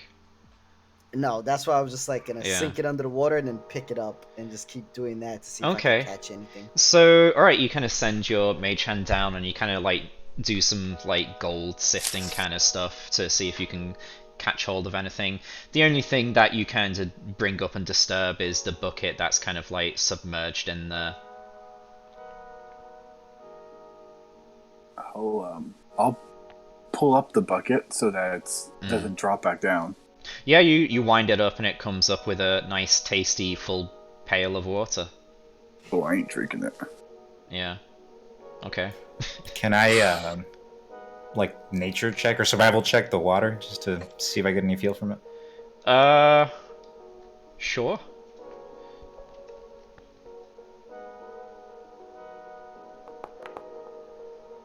Yeah, you can't get anything out of that. Cool. Yeah. Yeah, you kind of give it a sniff. You don't maybe want to drink it, but you kind of give it a sniff and kind of do your best to discern anything. Yeah, you can't tell. Yeah, it's wet, as Kane says. Well, Rolo, your first class elevator is here. I'm sorry, why is it me? You're the lightest. I mean, it's probably big enough for any one person to go down there, but yeah. Are you trying to imply anything else about me? That you are lighter. Then Climb. there you go. Yeah. See, Salam loves getting in wells. You're trying to deprive him of that.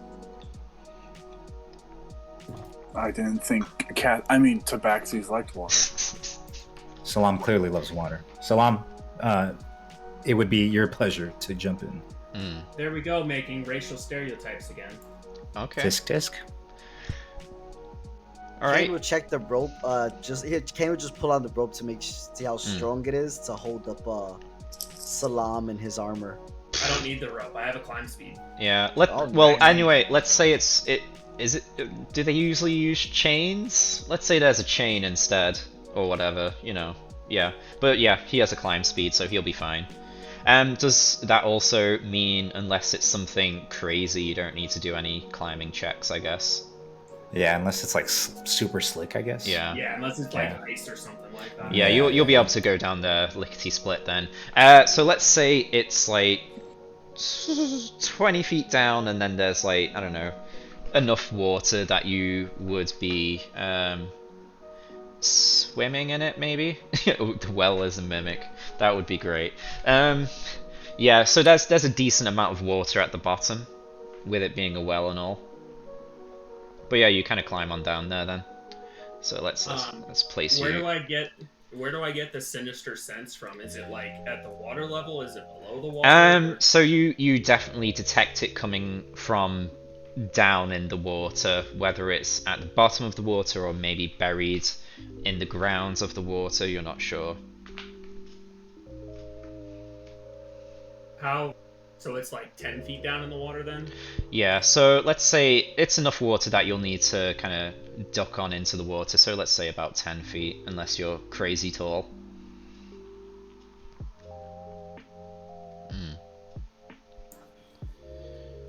So yeah, you can. Rolo will call down. Salam, do you see a totem? I'm going to plunge into the water and see if I can find this totem. Okay. Letting my detect magic guide me. Oh yeah, that will make things very easy then. So you kind of dive on down into the water and you follow your detect magic more than anything. You find some disturbed stones and earth and you push it aside and you find a sizable kind of box in there. You know, like a pretty decent sized jewelry box kind of thing. And you kind of fish that on out. Great, I will grab that and start making my way back up. Okay. So yeah, you fish it on out and climb on up the well. Well, what did you find? Get out and kind of set the box down. Okay, so let's plop you on there. and you kind of set the box on the ground, gingerly or triumphantly, however you like. I kind of like gingerly. I don't want to Mm. like set off any traps or anything like that. Okay, so yeah, you do that. What next? You think that's it, Salon? Let's open it. No. I'll make sure the villagers over here are okay. Okay. I'll open it. Okay, so let's get a look there then. I've learned this lesson in a past life.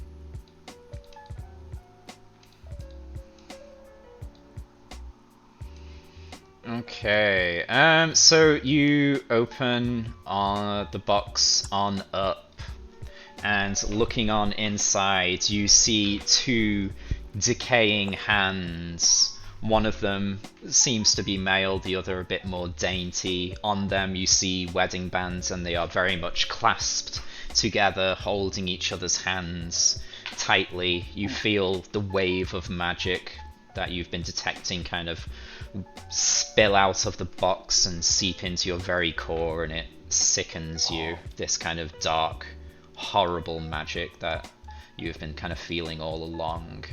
I'm gonna take the hands and like try to pry them apart.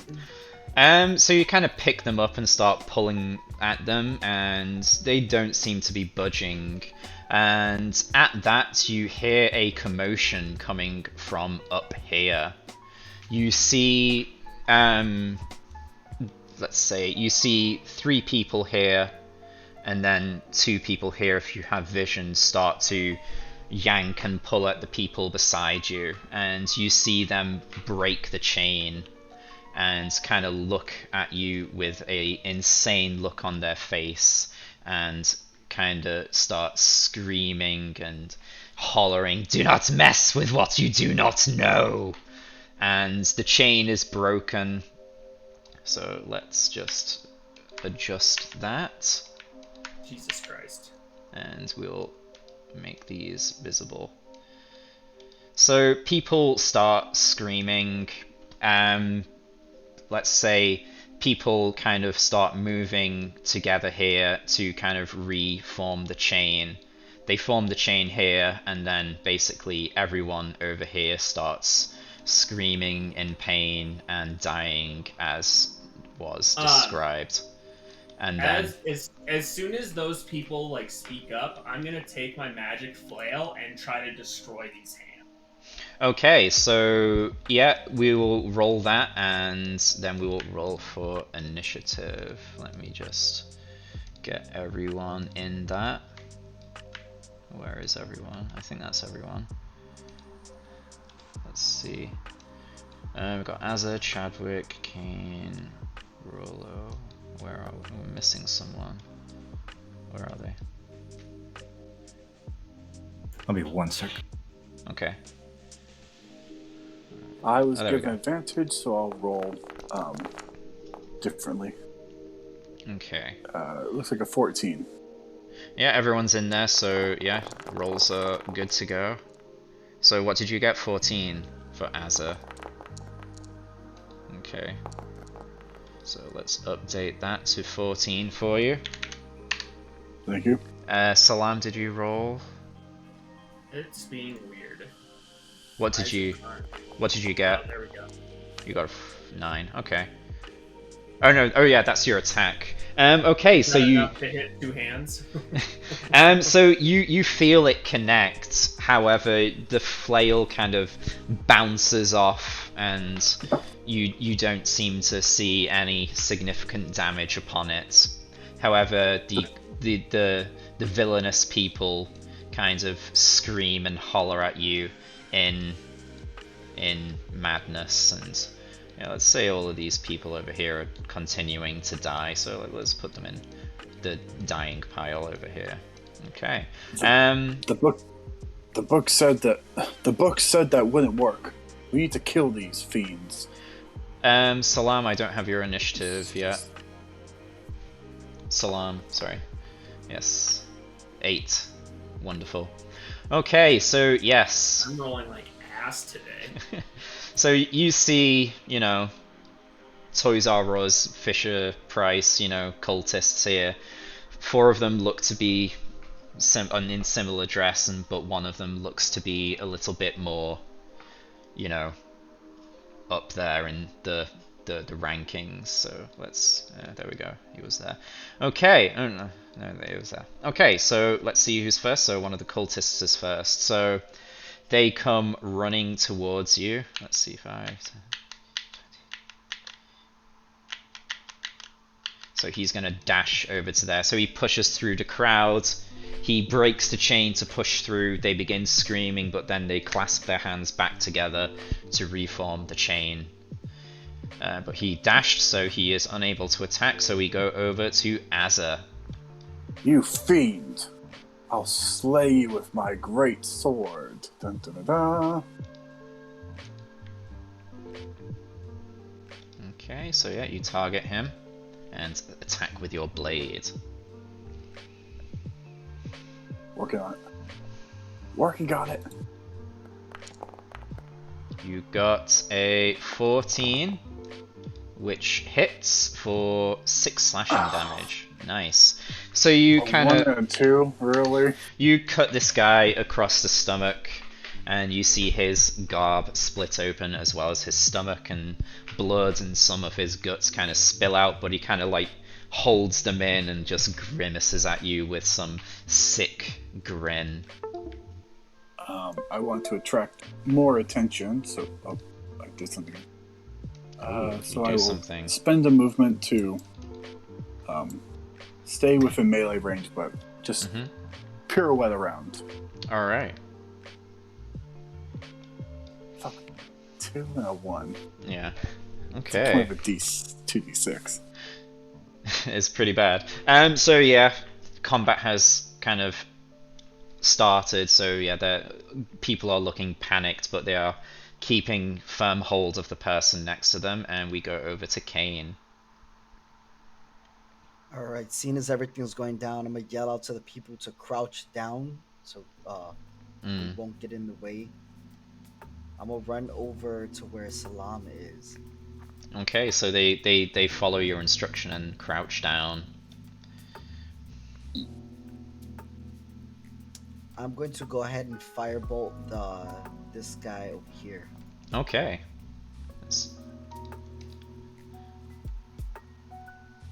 Firebolt for 20, so that hits definitely, and you do 3 damage. Okay, so you send that firebolt over. It sails cleanly over the ducked civilians and smacks this cultist square in the chin. He kind of like, his head snaps backwards, however he turns back to look at you with this manic expression on his face, and he just like licks his lips while his eyes locks with yours. Alright, I'm gonna swing around the well over here. Got a little bit of movement left. And I'm gonna yell to Chadwick to get behind the well as well and end my turn. Okay. Over to Rollo. Oop. Cool. Sorry.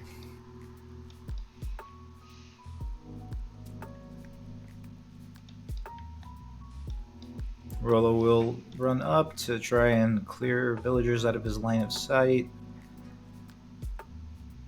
And we'll target the cultist that is in combat with Azza, and we'll let loose as he's running up.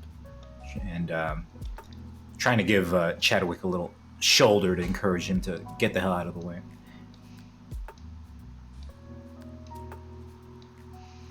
Okay. Who are you targeting, sorry? Oh, this one. Yeah, that's right. 17 definitely hits. For a total of 6 damage. Alright, you send the crossbow bolt over. It hits him right in the neck. And he coughs up blood. He rips it out along with the majority of his throat, and he grimaces horrifically and then closes his eyes and collapses to the floor, dead. Good gods. I'll come up a little bit further.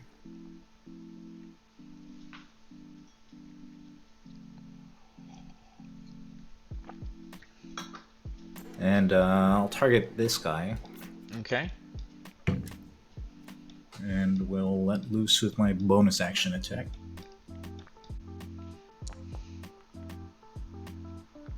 .24 hits for 5 piercing damage. Nice. You send another bolt that lands this time in the shoulder. The cultist again rips it out and licks the blood off of it, kind of shuddering in reaction, but this one is standing still. Cool. And yeah, Rollo just yells out, "Everyone down! Don't let go!" And he is good. Okay, over to this guy. So this guy over here, cloaked in red, whether that's from a natural dye or the dye of blood, you do not know. However, he kind of pulls out a sinister looking dagger and cuts his hand open and lets the blood drip down, and you see him muttering something. And then he looks up to you and says, "You'll make a suitable meal indeed." And Counterspell. Just kidding. let's see. He will who's closest? Azza. He will point I'm closest. He will point at you, and a black flame will shoot out towards you. See, somebody appreciates me for my body. So he will cast Sacred Flame. So can you do a Dexterity saving throw, please? Working on it. Dexterity, click the button, saving throw. Ooh, unlucky. So you take 8 radiant damage, but it is an evil radiance. Ooh. So yeah, you feel a searing pain as if the blood within you is boiling, and you cry out in pain as you so did. Very good. Over to Salam. Shit.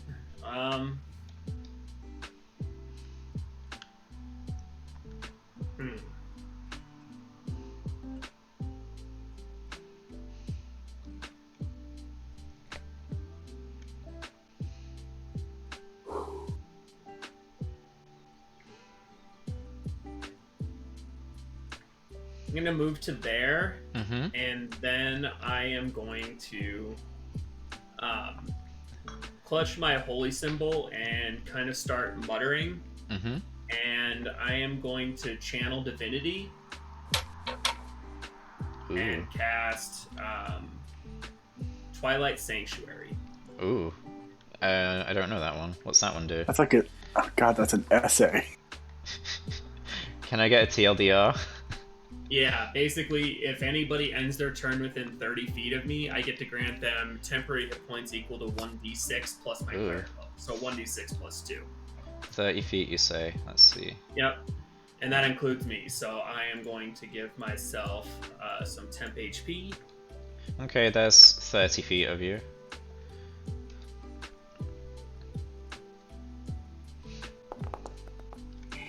So I take 7 temp HP. Okay, nice. That's really good. Wow.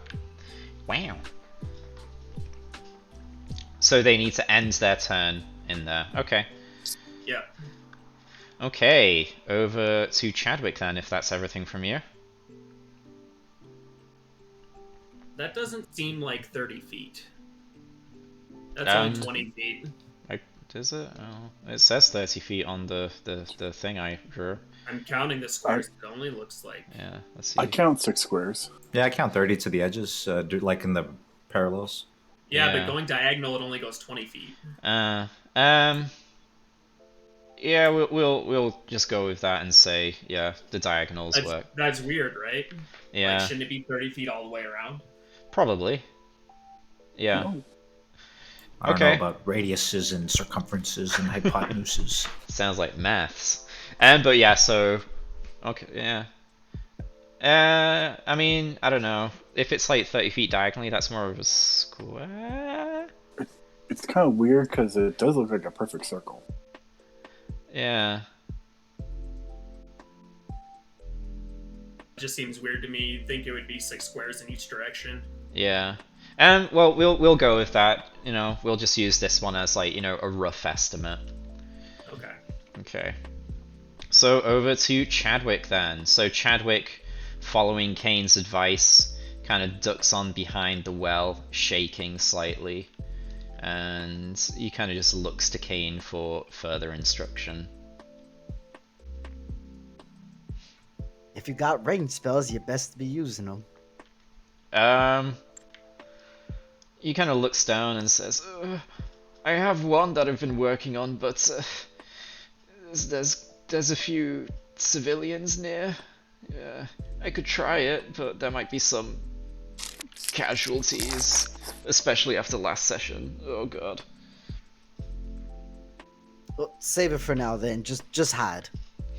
You can do. Okay. We go over to the cultist, who will push his way through the chain and approach Azza and attack with his scimitar, his curved sword.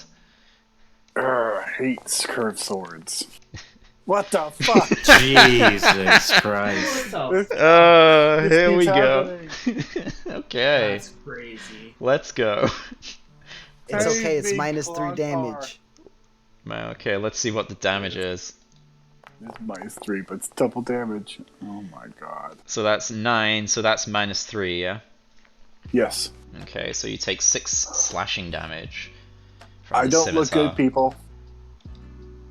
Yeah, so this guy kind of just runs at you manically and then just cuts you up something fierce. It's across my head. How? Oh god, it hurts. Yeah, it does hurt, even with your natural resilience to pain and damage. Okay, over to the next cultist who will come running through. Let's see, 5. Come on, just a natural 20. Come on. Okay, so we can't make it to someone else, so we will settle for Azza again.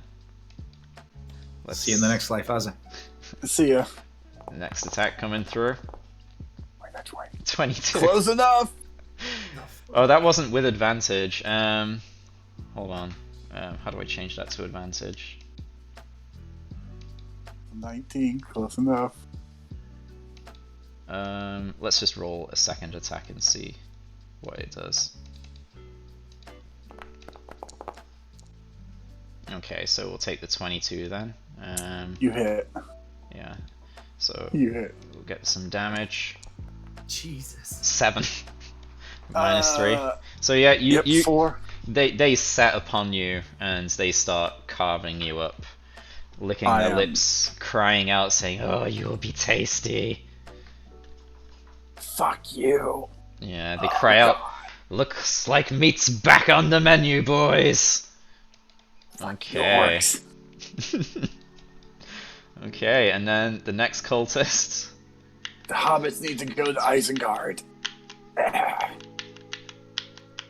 Please miss. This one Okay, or dashes. not. Okay, so that's the end of that round.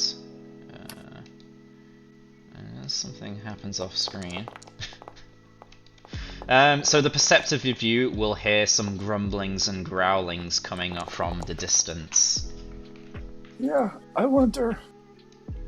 Okay. And we go to... Here we go, so... I don't think we're gonna save this village. Not if he keeps rolling like that. Oh god. Okay, over What's up? to Azza. Oh goodness gracious. I am not hacking, honest. Hacks. Okay. The first thing I want to do before I forget is to roll second wind. Mm-hmm. Get some life back. Nice, nice. I can live with a 6 plus 8. 8 health. so I take a deep breath and I Mhm. swallow this. I swallow the blood that was about to erupt out of my mouth. It's like, I'm not done yet. And I'll attack the one I have targeted. Top or bottom is that? Top. Okay. Top is what I've targeted. Let's have a look there. So 16 hits handily for 14 damage. Oh boy, yeah, you cut this guy clean in half. You take your inner strength from your second wind and channel that into your blade, and you cleanly cut this guy in half. You see him split in twain, and a manner of organs and blood come gushing out as he collapses to the floor. You've really, really pissed me off now. I will not end my turn. I will... Oh, wrong tool. I will move into flanking position, and I will action surge, because I am fucking pissed. And I will attack this one. Okay. Hold on, I'm having some technical difficulties. Roger. My janky second monitor setup is failing me. Oh, no. Just tell me when you're ready for me to roll.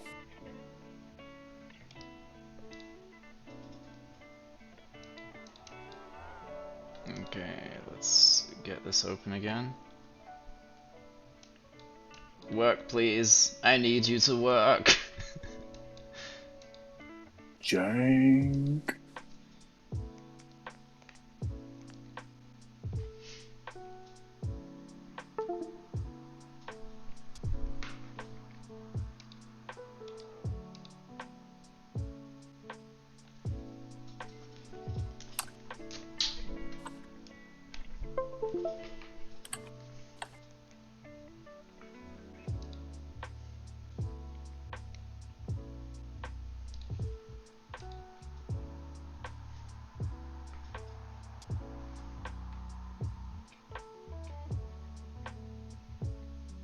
Why aren't you working?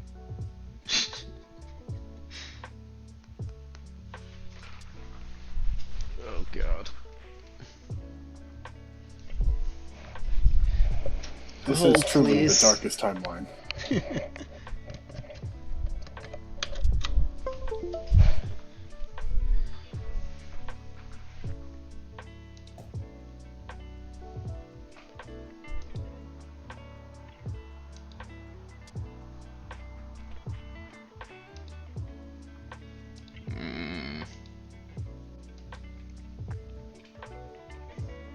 I kind of need this, otherwise the stream won't be updating.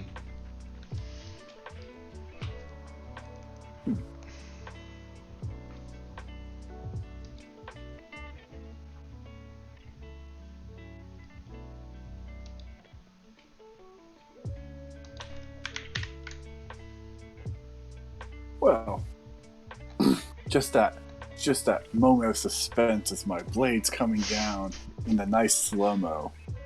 Yeah, we're getting some intense slow-mo.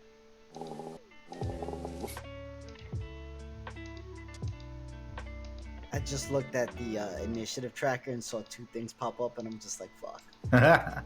Yes.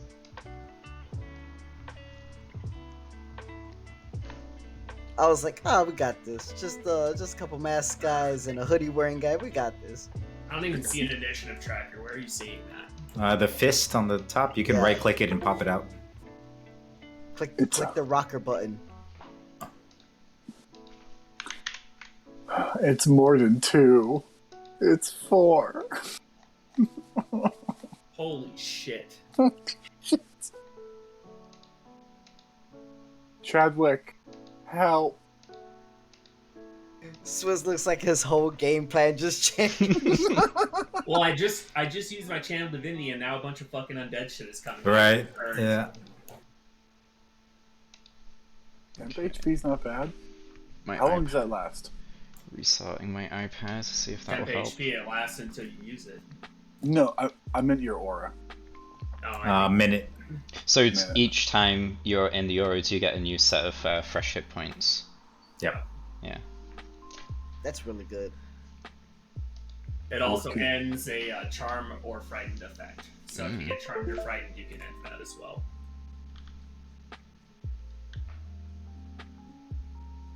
Okay, it looks like we're back. Yay. Alright, we speed up the slow-mo to half speed. Okay, don't fail me again, please. Naturally! Hey! Oh, nice. So you cut one in half, and you attack another one, I think, yeah? Yeah, this one here. Okay, yeah, so you kind of carry that on around, and you cut the other one in half in a similar fashion. Both of them hitting the ground one after another with very little time between. Yes, you got a double kill. Very well done. Yeah! Who's got double kills now? Me! Very well done. I'll have pirouette back to here and give him a death grin. It's like, you're fucking next, mate. Okay, very good. Over to Kane. Oh, but one last thing. Do you roll Temp or do HP. I roll for the temp HP? Or is it already rolled? How's that? Here you go, 8. 8's good. I take 8. 8's nice. It's more than half my health. You need to definitely stay out of this melee.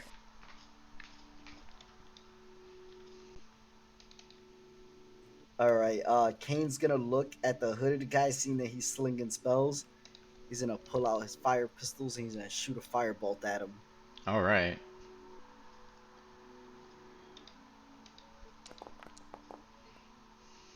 $13. That hits for 4 fire damage. Nice. So, yeah, you send the firebolt over the crouching civilians. This guy takes it in his stride, and he is definitely made of tougher stuff than the others that have been cut down so far. He kind of laughs uncontrollably and licks his lips in anticipation. Alright, that's gonna be it for me for now. Okay, Rolo, what have you got for us? Oh yeah, temp HP. Yeah, That too. you get 4. The gods don't like you as much. Not surprised. It's alright, I don't plan on getting hit. Ever! Famous Ro- last words. Rolo will run out and mutter about Azza and his bloodlust, and will let loose at the mage. Okay.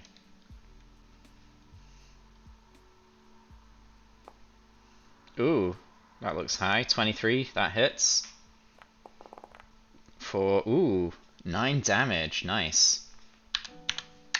Yeah, Cool. that's a solid hit. He cries out in a mixture of pain and pleasure. That one maybe is a bit more than what he's used to. Well, it looks like I'm really gonna get you off, and I'll shoot him with another one. Ooh, I saw that nearly landing on a 4 there. Yeah, 25, that hits. For, very nice. Yeah, those are 2 extremely strong hits. This guy he is wheezing. He is not looking good. And in a blur of motion, I will stand up straight, cock the crossbow, and action surge. Oh, god damn it. Action No! surge is so broken. Stop foiling my plans! It's not broken. Dare you? 20 hits. Okay, that damage is more manageable. Okay, this guy is gonna action surge into your face. You're just gonna give it to him. And I will absorb my sweet temporary HP. Oh, yeah, you should move closer to him as well, if you can. You get 6. Cool, and I am good. Alright, and then it is his turn. So he will run, so 5, 15, 20, 25, 30. Okay, can't make it to you, so Azza will take the brunt of this. So he kind of just runs over to you manically, the sinister dagger in tow, and then he pounces on you and sinks his fingers deep into you, and you Oh, there's more feel coming for you too.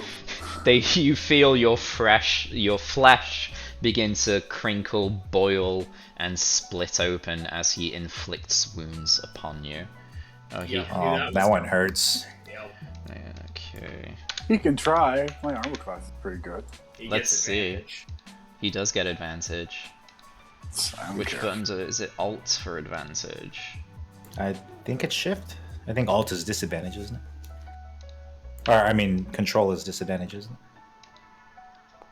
Let's see. It's neither. I'll just roll it again and see There you which is go. the highest number. And we'll take the first instance of damage, if it does hit. 14, does that hit? Miss! Okay, that Miss! misses. So you kind of feel this magic start to take a hold, however you steel yourself and shrug it Strike off. the hands out of the way and Much- snarl at him. Yes, much to his disappointment, you are made of stronger stuff. And we go over to Salam.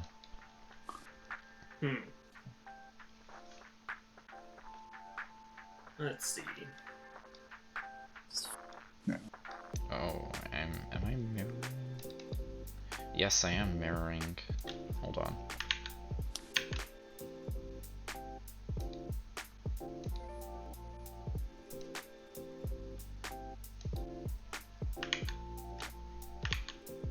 Fuck these guys and whatever mule they rode in on. Oop, shit. Nice. Am I fucking my streaming up again? Solid hit. Okay, we're gonna have to go back to the old stream view. Hold on. Do you celebrate Christmas over there? Maybe we'll send you a second monitor for Christmas.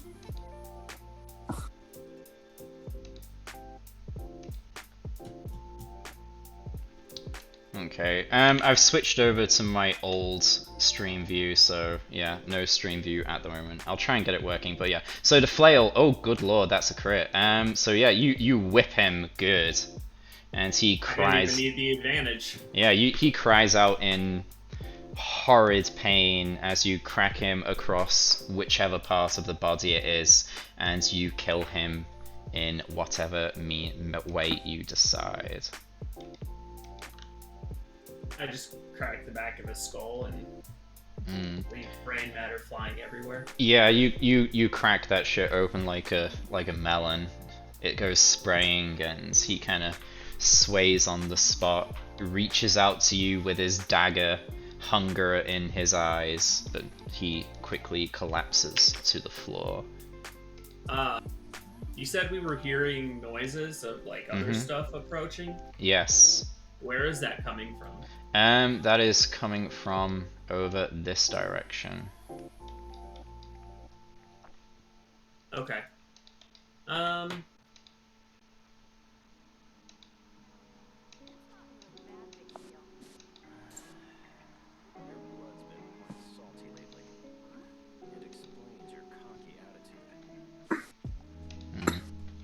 Yeah. This is kind of busted. But the viewers can still see, I think, what's going on. They just are looking at the GM view. Yeah, I toggled the stream off. Yeah. So yeah, you kill him, what seems to be the leader, but you still hear the grumblings and growlings of something sinister coming from over this direction. Okay, over to Chadwick then, if that's everything.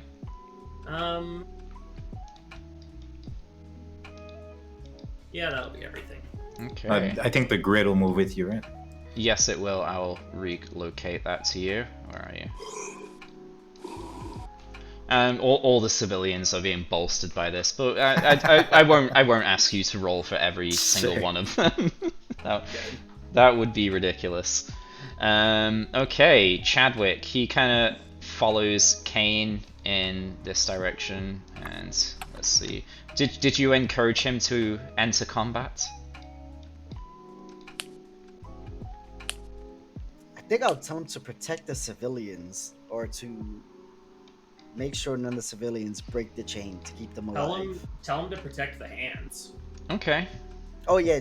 I'll tell him to keep an eye on the box with the hands. Yeah, he'll dash on over to the box, grab it, and then resume his position behind the well then. So yeah, we'll go with that. Okay.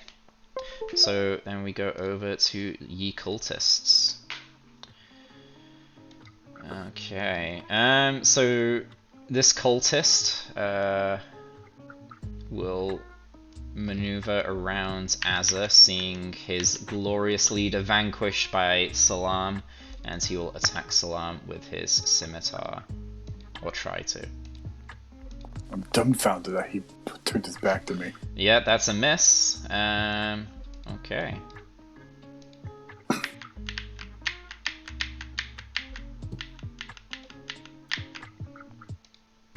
Oh, I don't like them. Okay.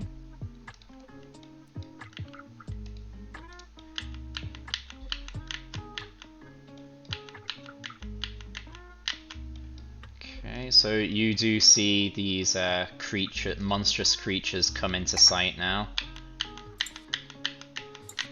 You're fucking kidding me. Yeah, so you see this horrific walking corpse. You just see them shambling. You possibly smell them before you see them, but you kind of see them shambling towards you. It looks they are very much animated, like each part of their body is like just gyrating movement, and it's completely out of sync with the rest of its body, but nevertheless you see it shambling and working its way towards you where the commotion is, with hunger in its eyes and a sinister feeling surrounding it. And then we go over to Azza for your turn. Oh boy. Alright. Target this one. Since he's boldly giving me his back, I'm just gonna try to run my sword right through the back of his heart. Mm. You know. That'll probably... The rolls be willing. Yeah, the rolls be willing. Please. Cool, I thought it was gonna pop onto that natural one. Okay, so that's a 12 on... Oh no, did you do advantage there? I was gonna wait for you to tell me it missed, but I haven't, so... There's the other roll. Okay, that's a natural one. I'll gladly take the 12. The 12 does hit. Oh. Good. Wait, see. So that is 14 slashing damage. Yeah, you total this guy as well. So yeah, that's 3 cultists down in 1 hit each. Very good.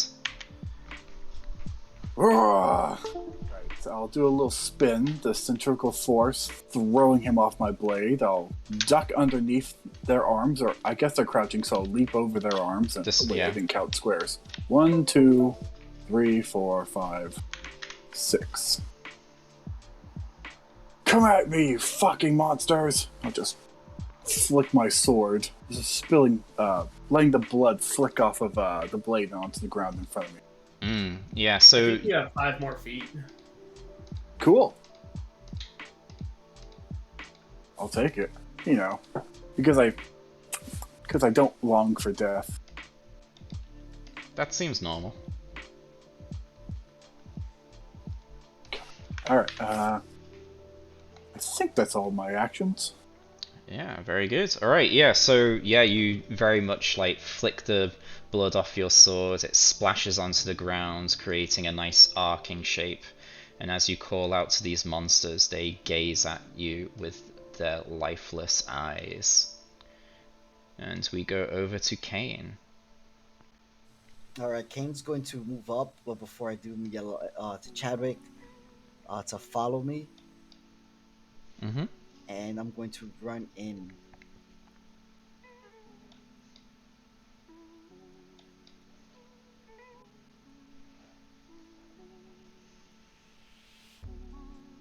Whew. Okay, I see those all the way back there. Shit.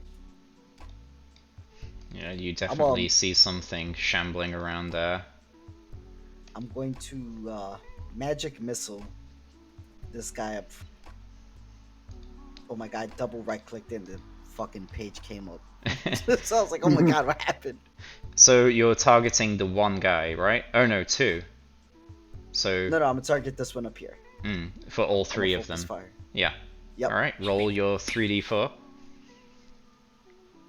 Get him, Space Cowboy.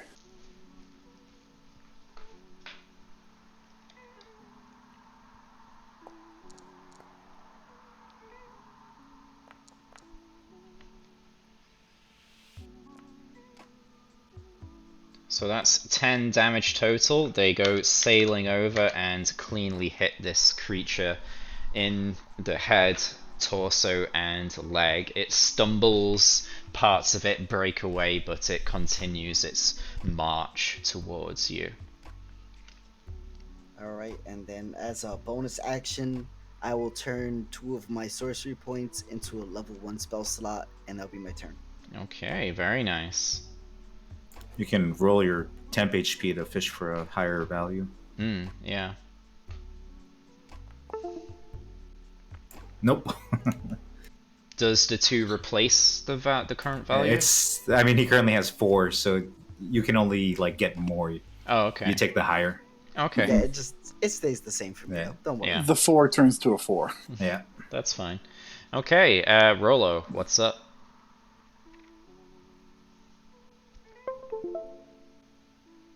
Yeah, Rolo will run up next to Kane, give him a grin, and let loose at the one that he popped with magic missile.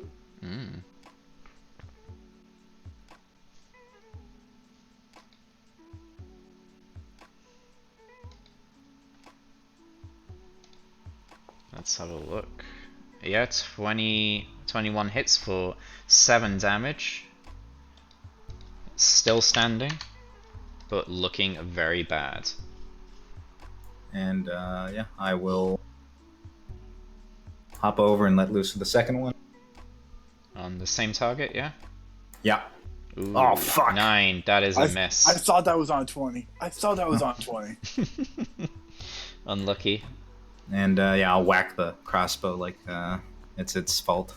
And I am good. I'll try and fish for some more temp HP. Go for it. 5. I think that's one more. Nice. Very good. So yeah, over to Salam. Oh, fuck.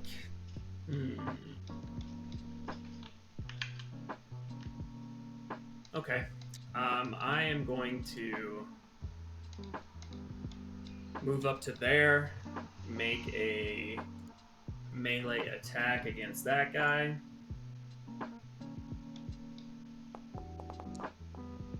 Nice. 18, that definitely hits.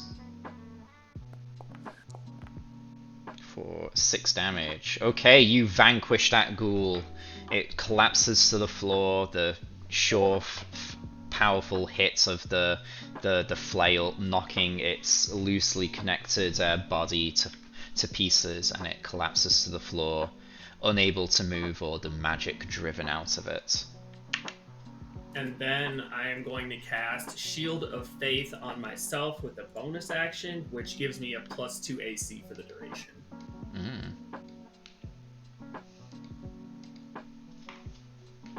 Very nice. And then we go over to Chadwick, which... I've got 5 more feet, so I'm going to... Oh, you got 5 more feet, yeah. Okay, so you move 5 more feet. And we have Chadwick, who is doing what he was told. And then we go over to this guy.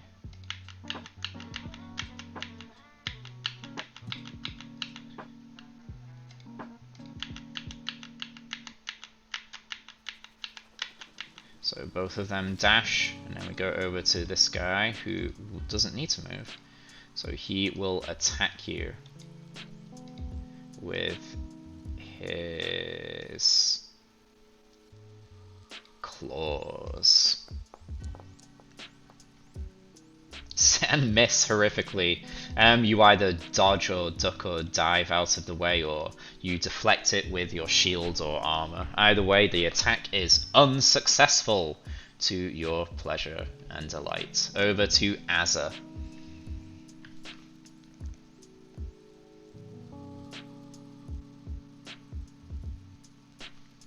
Did we lose Azza? I don't see his cam anymore. Did we? Nah, I think he froze for me. Oh, we just lost him, I think. Oh boy, my kit died, and this new mic is not going to last long. We're having a few technical issues, but we're still having a good time. It's Okay. not a virtual D&D without issues. Certainly. I haven't Well, I played see. in-person D&D for an extremely long time. I Same. look. Just I got my look away to dice in a grab this new box. mic for 1 second, and you get surrounded. Oh my lord! All right. Well, let's make this quick for my 6. Well, I was gonna move here since I was. It looks like you can just go underneath. Yeah, I'll go here that instead. you could go there if you wanted.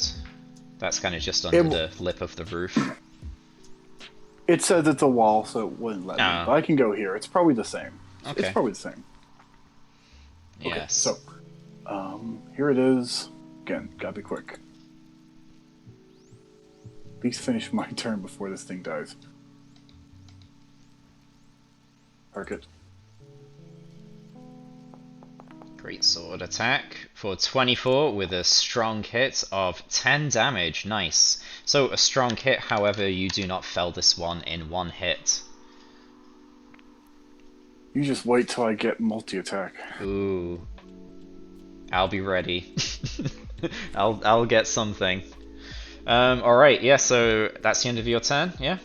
Mm-hmm. Nice. My turn. Yeah, so yeah, it's not down in 1, however you take a sizable chunk of this creature's flesh out, and it wibbles and wobbles in reaction but stands strong. Over to Kane. Alright, how's the one looking that's between Azza and Salam?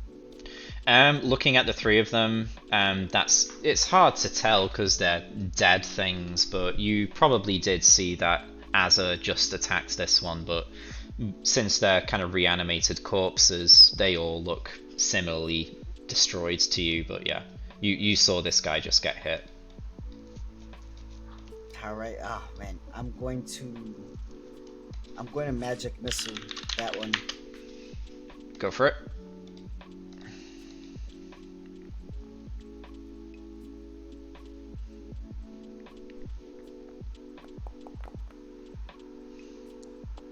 Got 3. 11 damage. Nice. So 11 magic damage as these arcane missiles go sailing across, hitting the ghoul surely. It looks to be down for the count, however, it steals itself and lets out a horrific stench as it belches and gurgles, coughing up a manner of horrible gases. Alright, that's I'll move a little closer and then that'll be my turn. Okay, very good. So let's go over to Rolo then. Yeah, Rolo will. Take 6 temp HP. Nice. So that'll override your existing one. And I'll come over and kind of leap over these townspeoples and let loose at the one we've been attacking. You're probably maybe a little bit short to leap over them, but you can use one of their heads or something as a kind of like step off point. Either way, you bounce on over there, yeah? Excuse me. Okay, let's have a look. 14 is a hit. For 5 damage, you finish that one off, and it collapses to the floor, spent. And I will Damn it, I don't get advantage on any of them. target the one over here behind on the far side. Ooh. 6, yeah, that hits. 16. Ooh, laying out the damage tonight. 7 damage, very nice. Solid hit, but it is still strong and fighting. And yeah, Rolo is good for now. Alright, Salam, what have you got for us?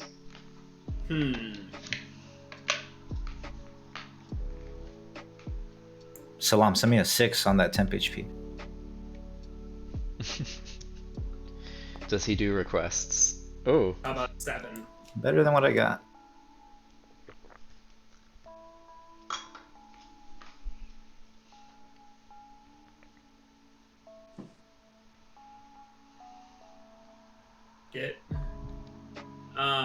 I'm going to inflict wounds Ooh. on this one. Go for it.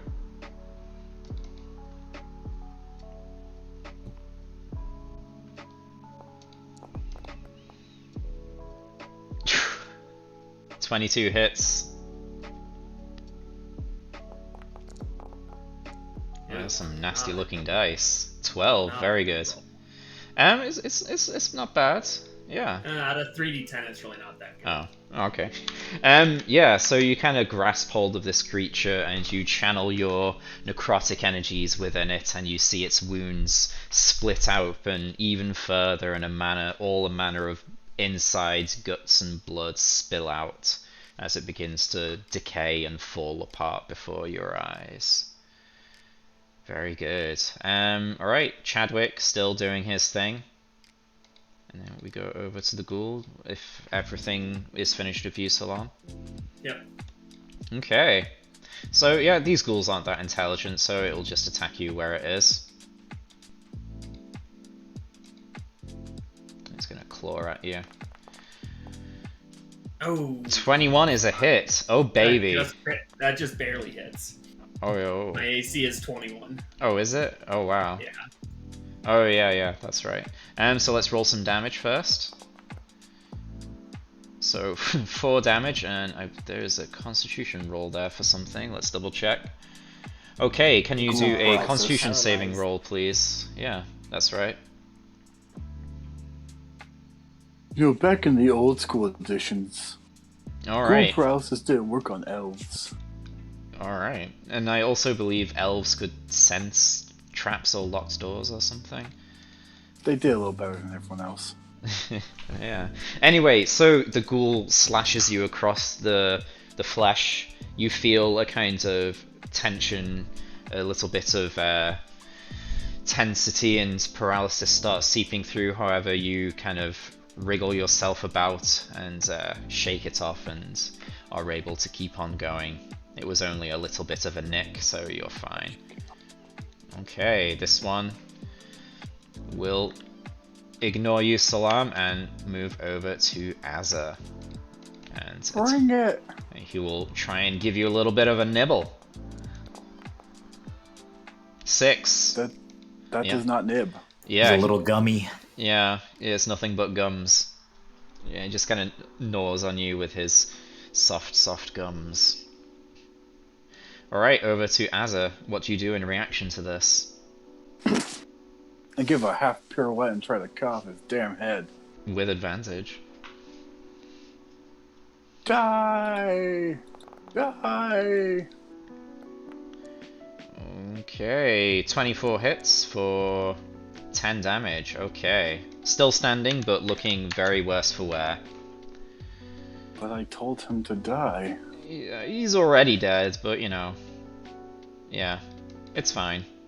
You'll get there. He is looking extremely dead. So yeah, you're nearly there.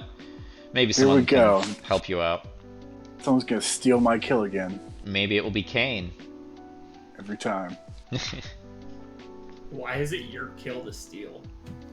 Because I'm the one who did the Like 10 you points of already- damage. Pretty sure he's already been hit by somebody else. I did 10 points of damage. You sure did. Kane is gonna look at the one Salam attacked, and he's going to cast Chill Touch on it. Ooh. 19, nice. For 7 necrotic. So you conjure a ghostly spectral hand which zooms towards the ghoul and just claws the back of it, tearing its flesh open. As the flesh splits from its clawing attacks, you see the kind of edges of the skin kind of decay and fray, and it takes the 7 necrotic damage. It is and if it's falling apart.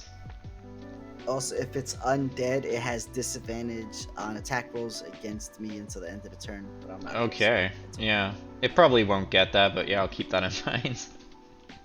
Anything else? Nope, that's it. Alright, Rolo. Alright, hoping to make Aza's day. Rolo will attack the one that's right in front of Aza. Always love the assistance. Never let anyone tell you otherwise. Attack the other one, fucker. 17 hits. It's Salam that hates it when you help me. No, I just 4 want to damage. get advantage on my attack. It's looking bad for the ghoul. It's still alive though. Not for long. Shoot him again. 14. That one does it for. Can you do 1 damage? Yes, you can. So you hit its weak point for massive damage. You knock out a vertebrate or something in its spine, and it collapses like a unfortunate Jenga tower. Very Unfortunate. good. Yes. Well, unfortunate for the ghoul. Okay, is that everything? That makes 8 for my count today so far. Next. Nice. Are you keeping like a notch on? I'm making up numbers. I have no idea. Oh, okay. Okay. All right. Salam. 1 ghoul remains. All right, I will. How dexterous do these things seem? I don't know. Maybe this ghoul was a limbo dancer in its previous life. I mean, I've seen them moving. Do they seem like They. dexterous? Or... You'd be surprised, actually. They kind of move out of sync, but they move with a purpose. So they are fairly capable, I would say. Okay, I'm just gonna attack it then. Oh yeah, that hits. Now roll max damage. Close 10. enough. That'll do it. You crack this guy over the body, and its body collapses, breaking apart, unable to move. It is vanquished, and it seems the enemy is dealt with. Oh, The hands, Chadwick, the hands! What about them? Check them! Did we kill the person associated with it? He kind of you hear some fumbling, some inept fumbling, and he's, what are they meant to be doing? Oh, god damn it, Chadwick. pardon me, coming through. Pardon me. Excuse me, I'm just gonna slip underneath your hands. Sorry. You kind of come over to him and he just thrusts it into your face. Salam, you saw them before, so you definitely noticed that they look a little bit more relaxed. I'm gonna try to pull them apart. Yeah, you pull them apart easily, but there is a slight reluctance, as if you have separated someone, a couple who were joint in life and forced to be kind of a part of this. Either way, you feel as if the magic is broken. Do you still have detect magic on? Has it been 10 minutes? Probably That's not. pretty quick, so. Yeah, I mean, probably combat's not. quick. Yeah, so let's say, yeah, you feel the magic of this curse just dissipate and fade. And during the kind of chaos, you can kind of recall that there was something magical upon the persons of the presumably the leader. I'm gonna collect that knife. Yeah, you collect that knife. The others have just, generic, cultists' belongings, a snail's shell, a horse's hoof, skin flakes, vials of something. There was something magic on the leader. We should grab that. Townspeople, you should feel better. Let go. Trust in us, the learned ones. Maybe Look, 2 of you. Yeah, brave make you. a small break in the chain. they look hesitant, and there's murmurs. You do it. No, you do it. I don't want to die. The brave ones. There's none here.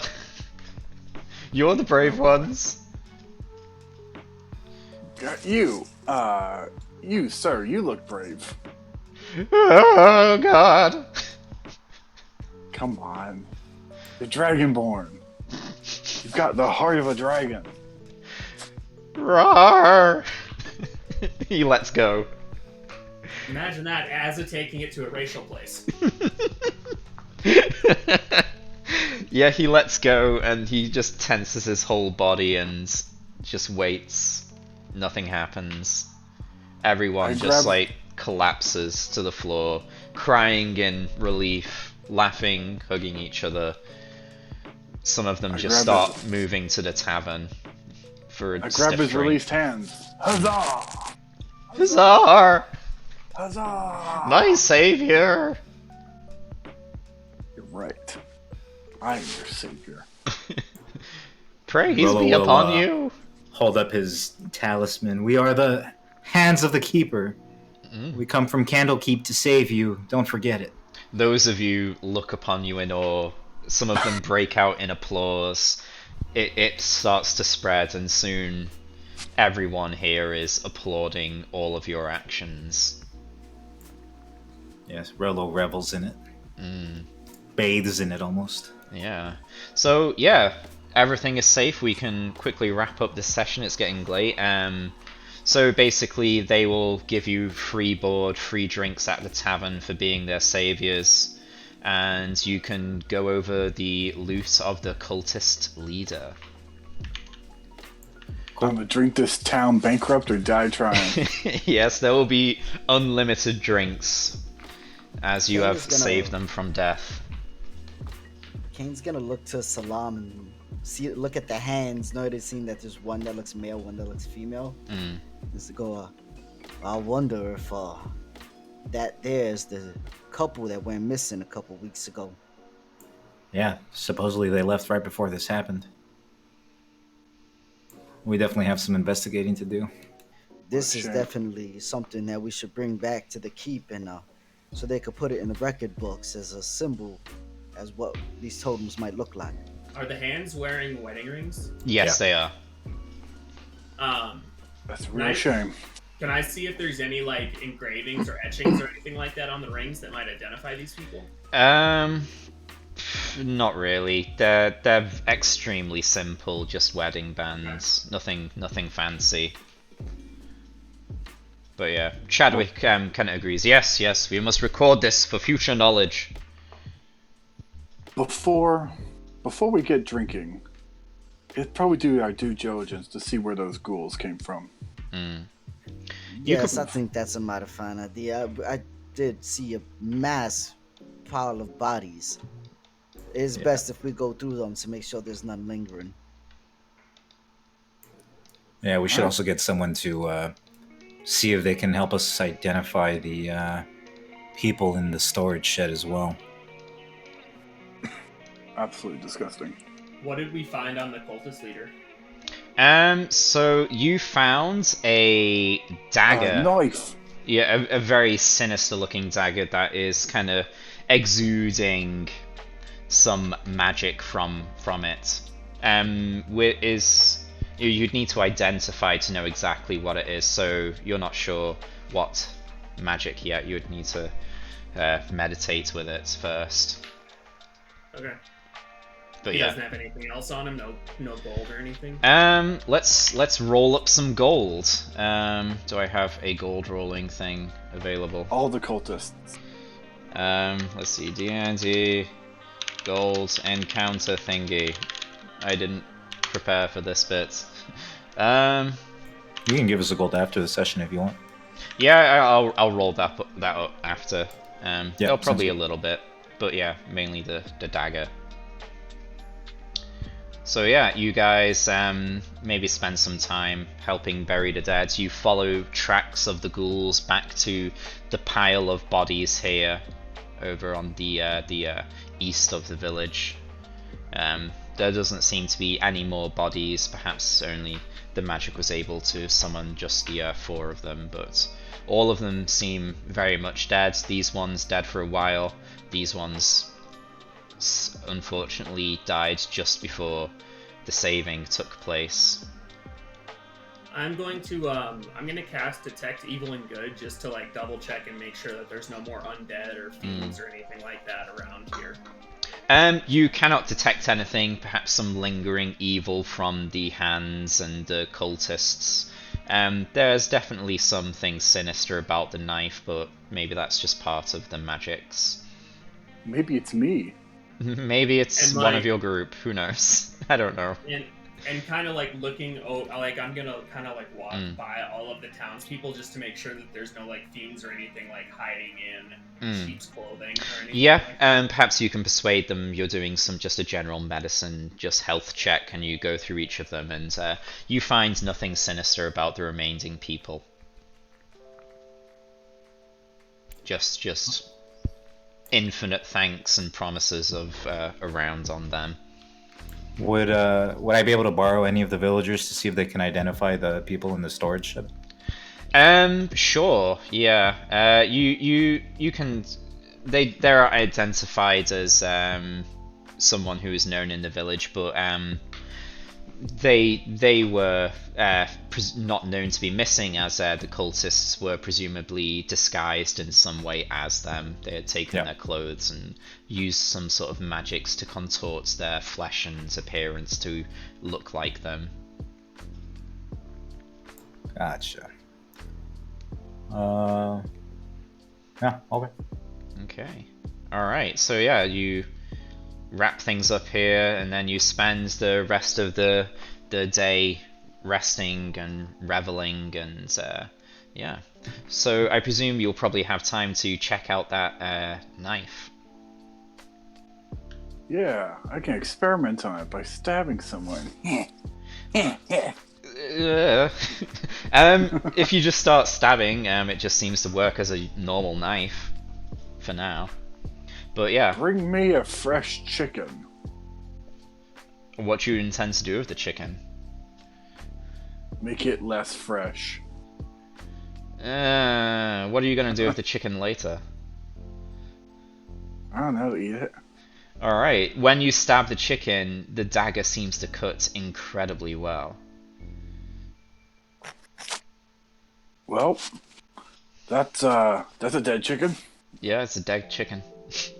There hasn't been enough death for you for one day. You have to kill more things. It's a chicken. Once the blood got flowing, Ozzy really got into it. Did anyone else notice that? Kind of scared me. I was I was almost dead. My adrenaline really hit me like a ton of bricks, and I really just couldn't control myself. Other than I knew who I was supposed to kill and who I wasn't. Oh, like the chicken. I'm gonna eat this. I begin gutting the chicken. Alright. With the Eldritch Knight. Okay. Sure. If there's negative consequences, so be it. Okay. So yeah, let's say you rest up here and you're able to bond with the magics of the knife and understand what it is. So, under normal circumstances, this is just a normal dagger, yeah? But if you attack something and intend to eat this thing, it acts as a +1 dagger. Jesus Christ. But only if you intend to eat it. So I used it for the perfect... it's the perfect thing. For the chicken, yeah, as long as you eat it. Or intend to eat it. Yeah. Yeah, pretty much. So yeah, it's normally just a standard dagger, but if you intend to eat the thing you're attacking, it is a +1 dagger. Does it have a name? The Butcher's Dagger. Nice. The Gnawing Dagger, the Dagger of Hunger, something like that, yeah. I'll sell it to the castle, Candlekeep. I'll sell it to the keep. Okay. Out of curiosity when we're done. Oh, I thought you'd use it in some way, but yeah, that's fine. You can do what you want with it. Yeah. All right. Anything else? Does anyone else want a dagger? I suppose. I use great swords. That's true. Yeah, so you can share what you've learned about it with the rest of the group and decide together. So, as I was eating the chicken, I realized I was never hungrier, and that chicken was never tastier. And it hit me like a brick. The dagger is a dagger of butchering. It kills things you intend to eat. There we go. Well, we got a little bit of a walk back. Maybe we can figure out what to do with it. Chadwick's kind of looking and he's like, that ain't right, that. Perhaps not, but I'm sure the keep would love it as a curio. There are many curious things, both sinister and beneficial. I I nod. feel like the things we'll be able to find on this journey, we can make quite the museum collection. Mm. Yeah, Very who knows true. when a dagger of butchering can come in handy? Like Okay. a wolves, maybe. So yeah, let's say you revel here for a bit, make sure everyone's all right, help with burying the dead if that's what you're into, and then you kind of head back to the keep. You'll report your findings and do any selling, but also we'll have a little bit of downtime until the next encounter. So if you want to kind of think what you'd like to do during some downtime, have a look. We can use the standard rules, but if you've got anything that's homebrewed, have a look into that and pass that on to me, and we can sort that out. So yeah, we'll have a bit of downtime, and then we'll kick off next session with something else. Okay. Did we level up again? No, sorry, not quite. I thought you said every mystery we got a level up. So this is still tied to the first encounter, so solving the curse thing. So, I mean, I could have leveled you up after this, but that would have been quite difficult at level 1. Hell So, yeah, you haven't would've gotten been onto the fine. next God, that's- mystery yet, so at the end of the next mystery you'll level up, so yes, hold your horses and it will come. This was all one level 1 adventure? Oh my god. I just want to get to No. level 3 because level 1 and 2 are just so pointless. Well, we'll get cracking with the next mystery next session after your downtime exploits. Do you have a set number of like downtime days or no? However much it takes to get to the end of the month. So let's say you spend some downtime doing certain things within reason, of course, and you get to the end of the month and you get the rest of your pay. And we could probably roleplay getting that book for you. Yeah, for your payments. My book! So we'll deal with that next session. So when you come back, we'll roleplay that out and say what you guys get up to during your downtime. Sounds good. Yeah. Yeah. So yeah, we can wrap things up. Unless there's anything else you want to mention. Nah. Thanks for DMing as always. Yeah, I've had a great time. We had a few technical difficulties, but you know, we worked through it. I'll see about getting an actual second monitor. I'm sure I can afford it. Yeah, it'll be fine. But yeah, it'll be fine. But yeah, anyway, thanks for watching, everyone, and thanks for playing. I'm having a great time with this, and we had some good views in here. So yeah, I hope you enjoyed it. If you enjoyed it, drop a follow, and yeah, we'll have some shout outs from the other players in here. So if anyone has anything they want to shout out, have a listen, and I recommend following. Oh yeah, so misguided_misfits at Twitch. Come drop a follow. We're playing a lot of New World. Yeah, hopping on that new world seems to be very good. Personally, I don't have the time for it right now, but it seems very, very good and very hype. So yeah, what kind of stuff do you get up to? So far, the company that I'm running is 39 of us, and we are trying to take a territory Ooh. with dedicated crafters, and we've been doing a ton of PvP. Nice, PvP. Goes very well or crushes your soul. Yeah, Been sounds going great. Going well, very good, very good. Anyone else got anything else to shout out?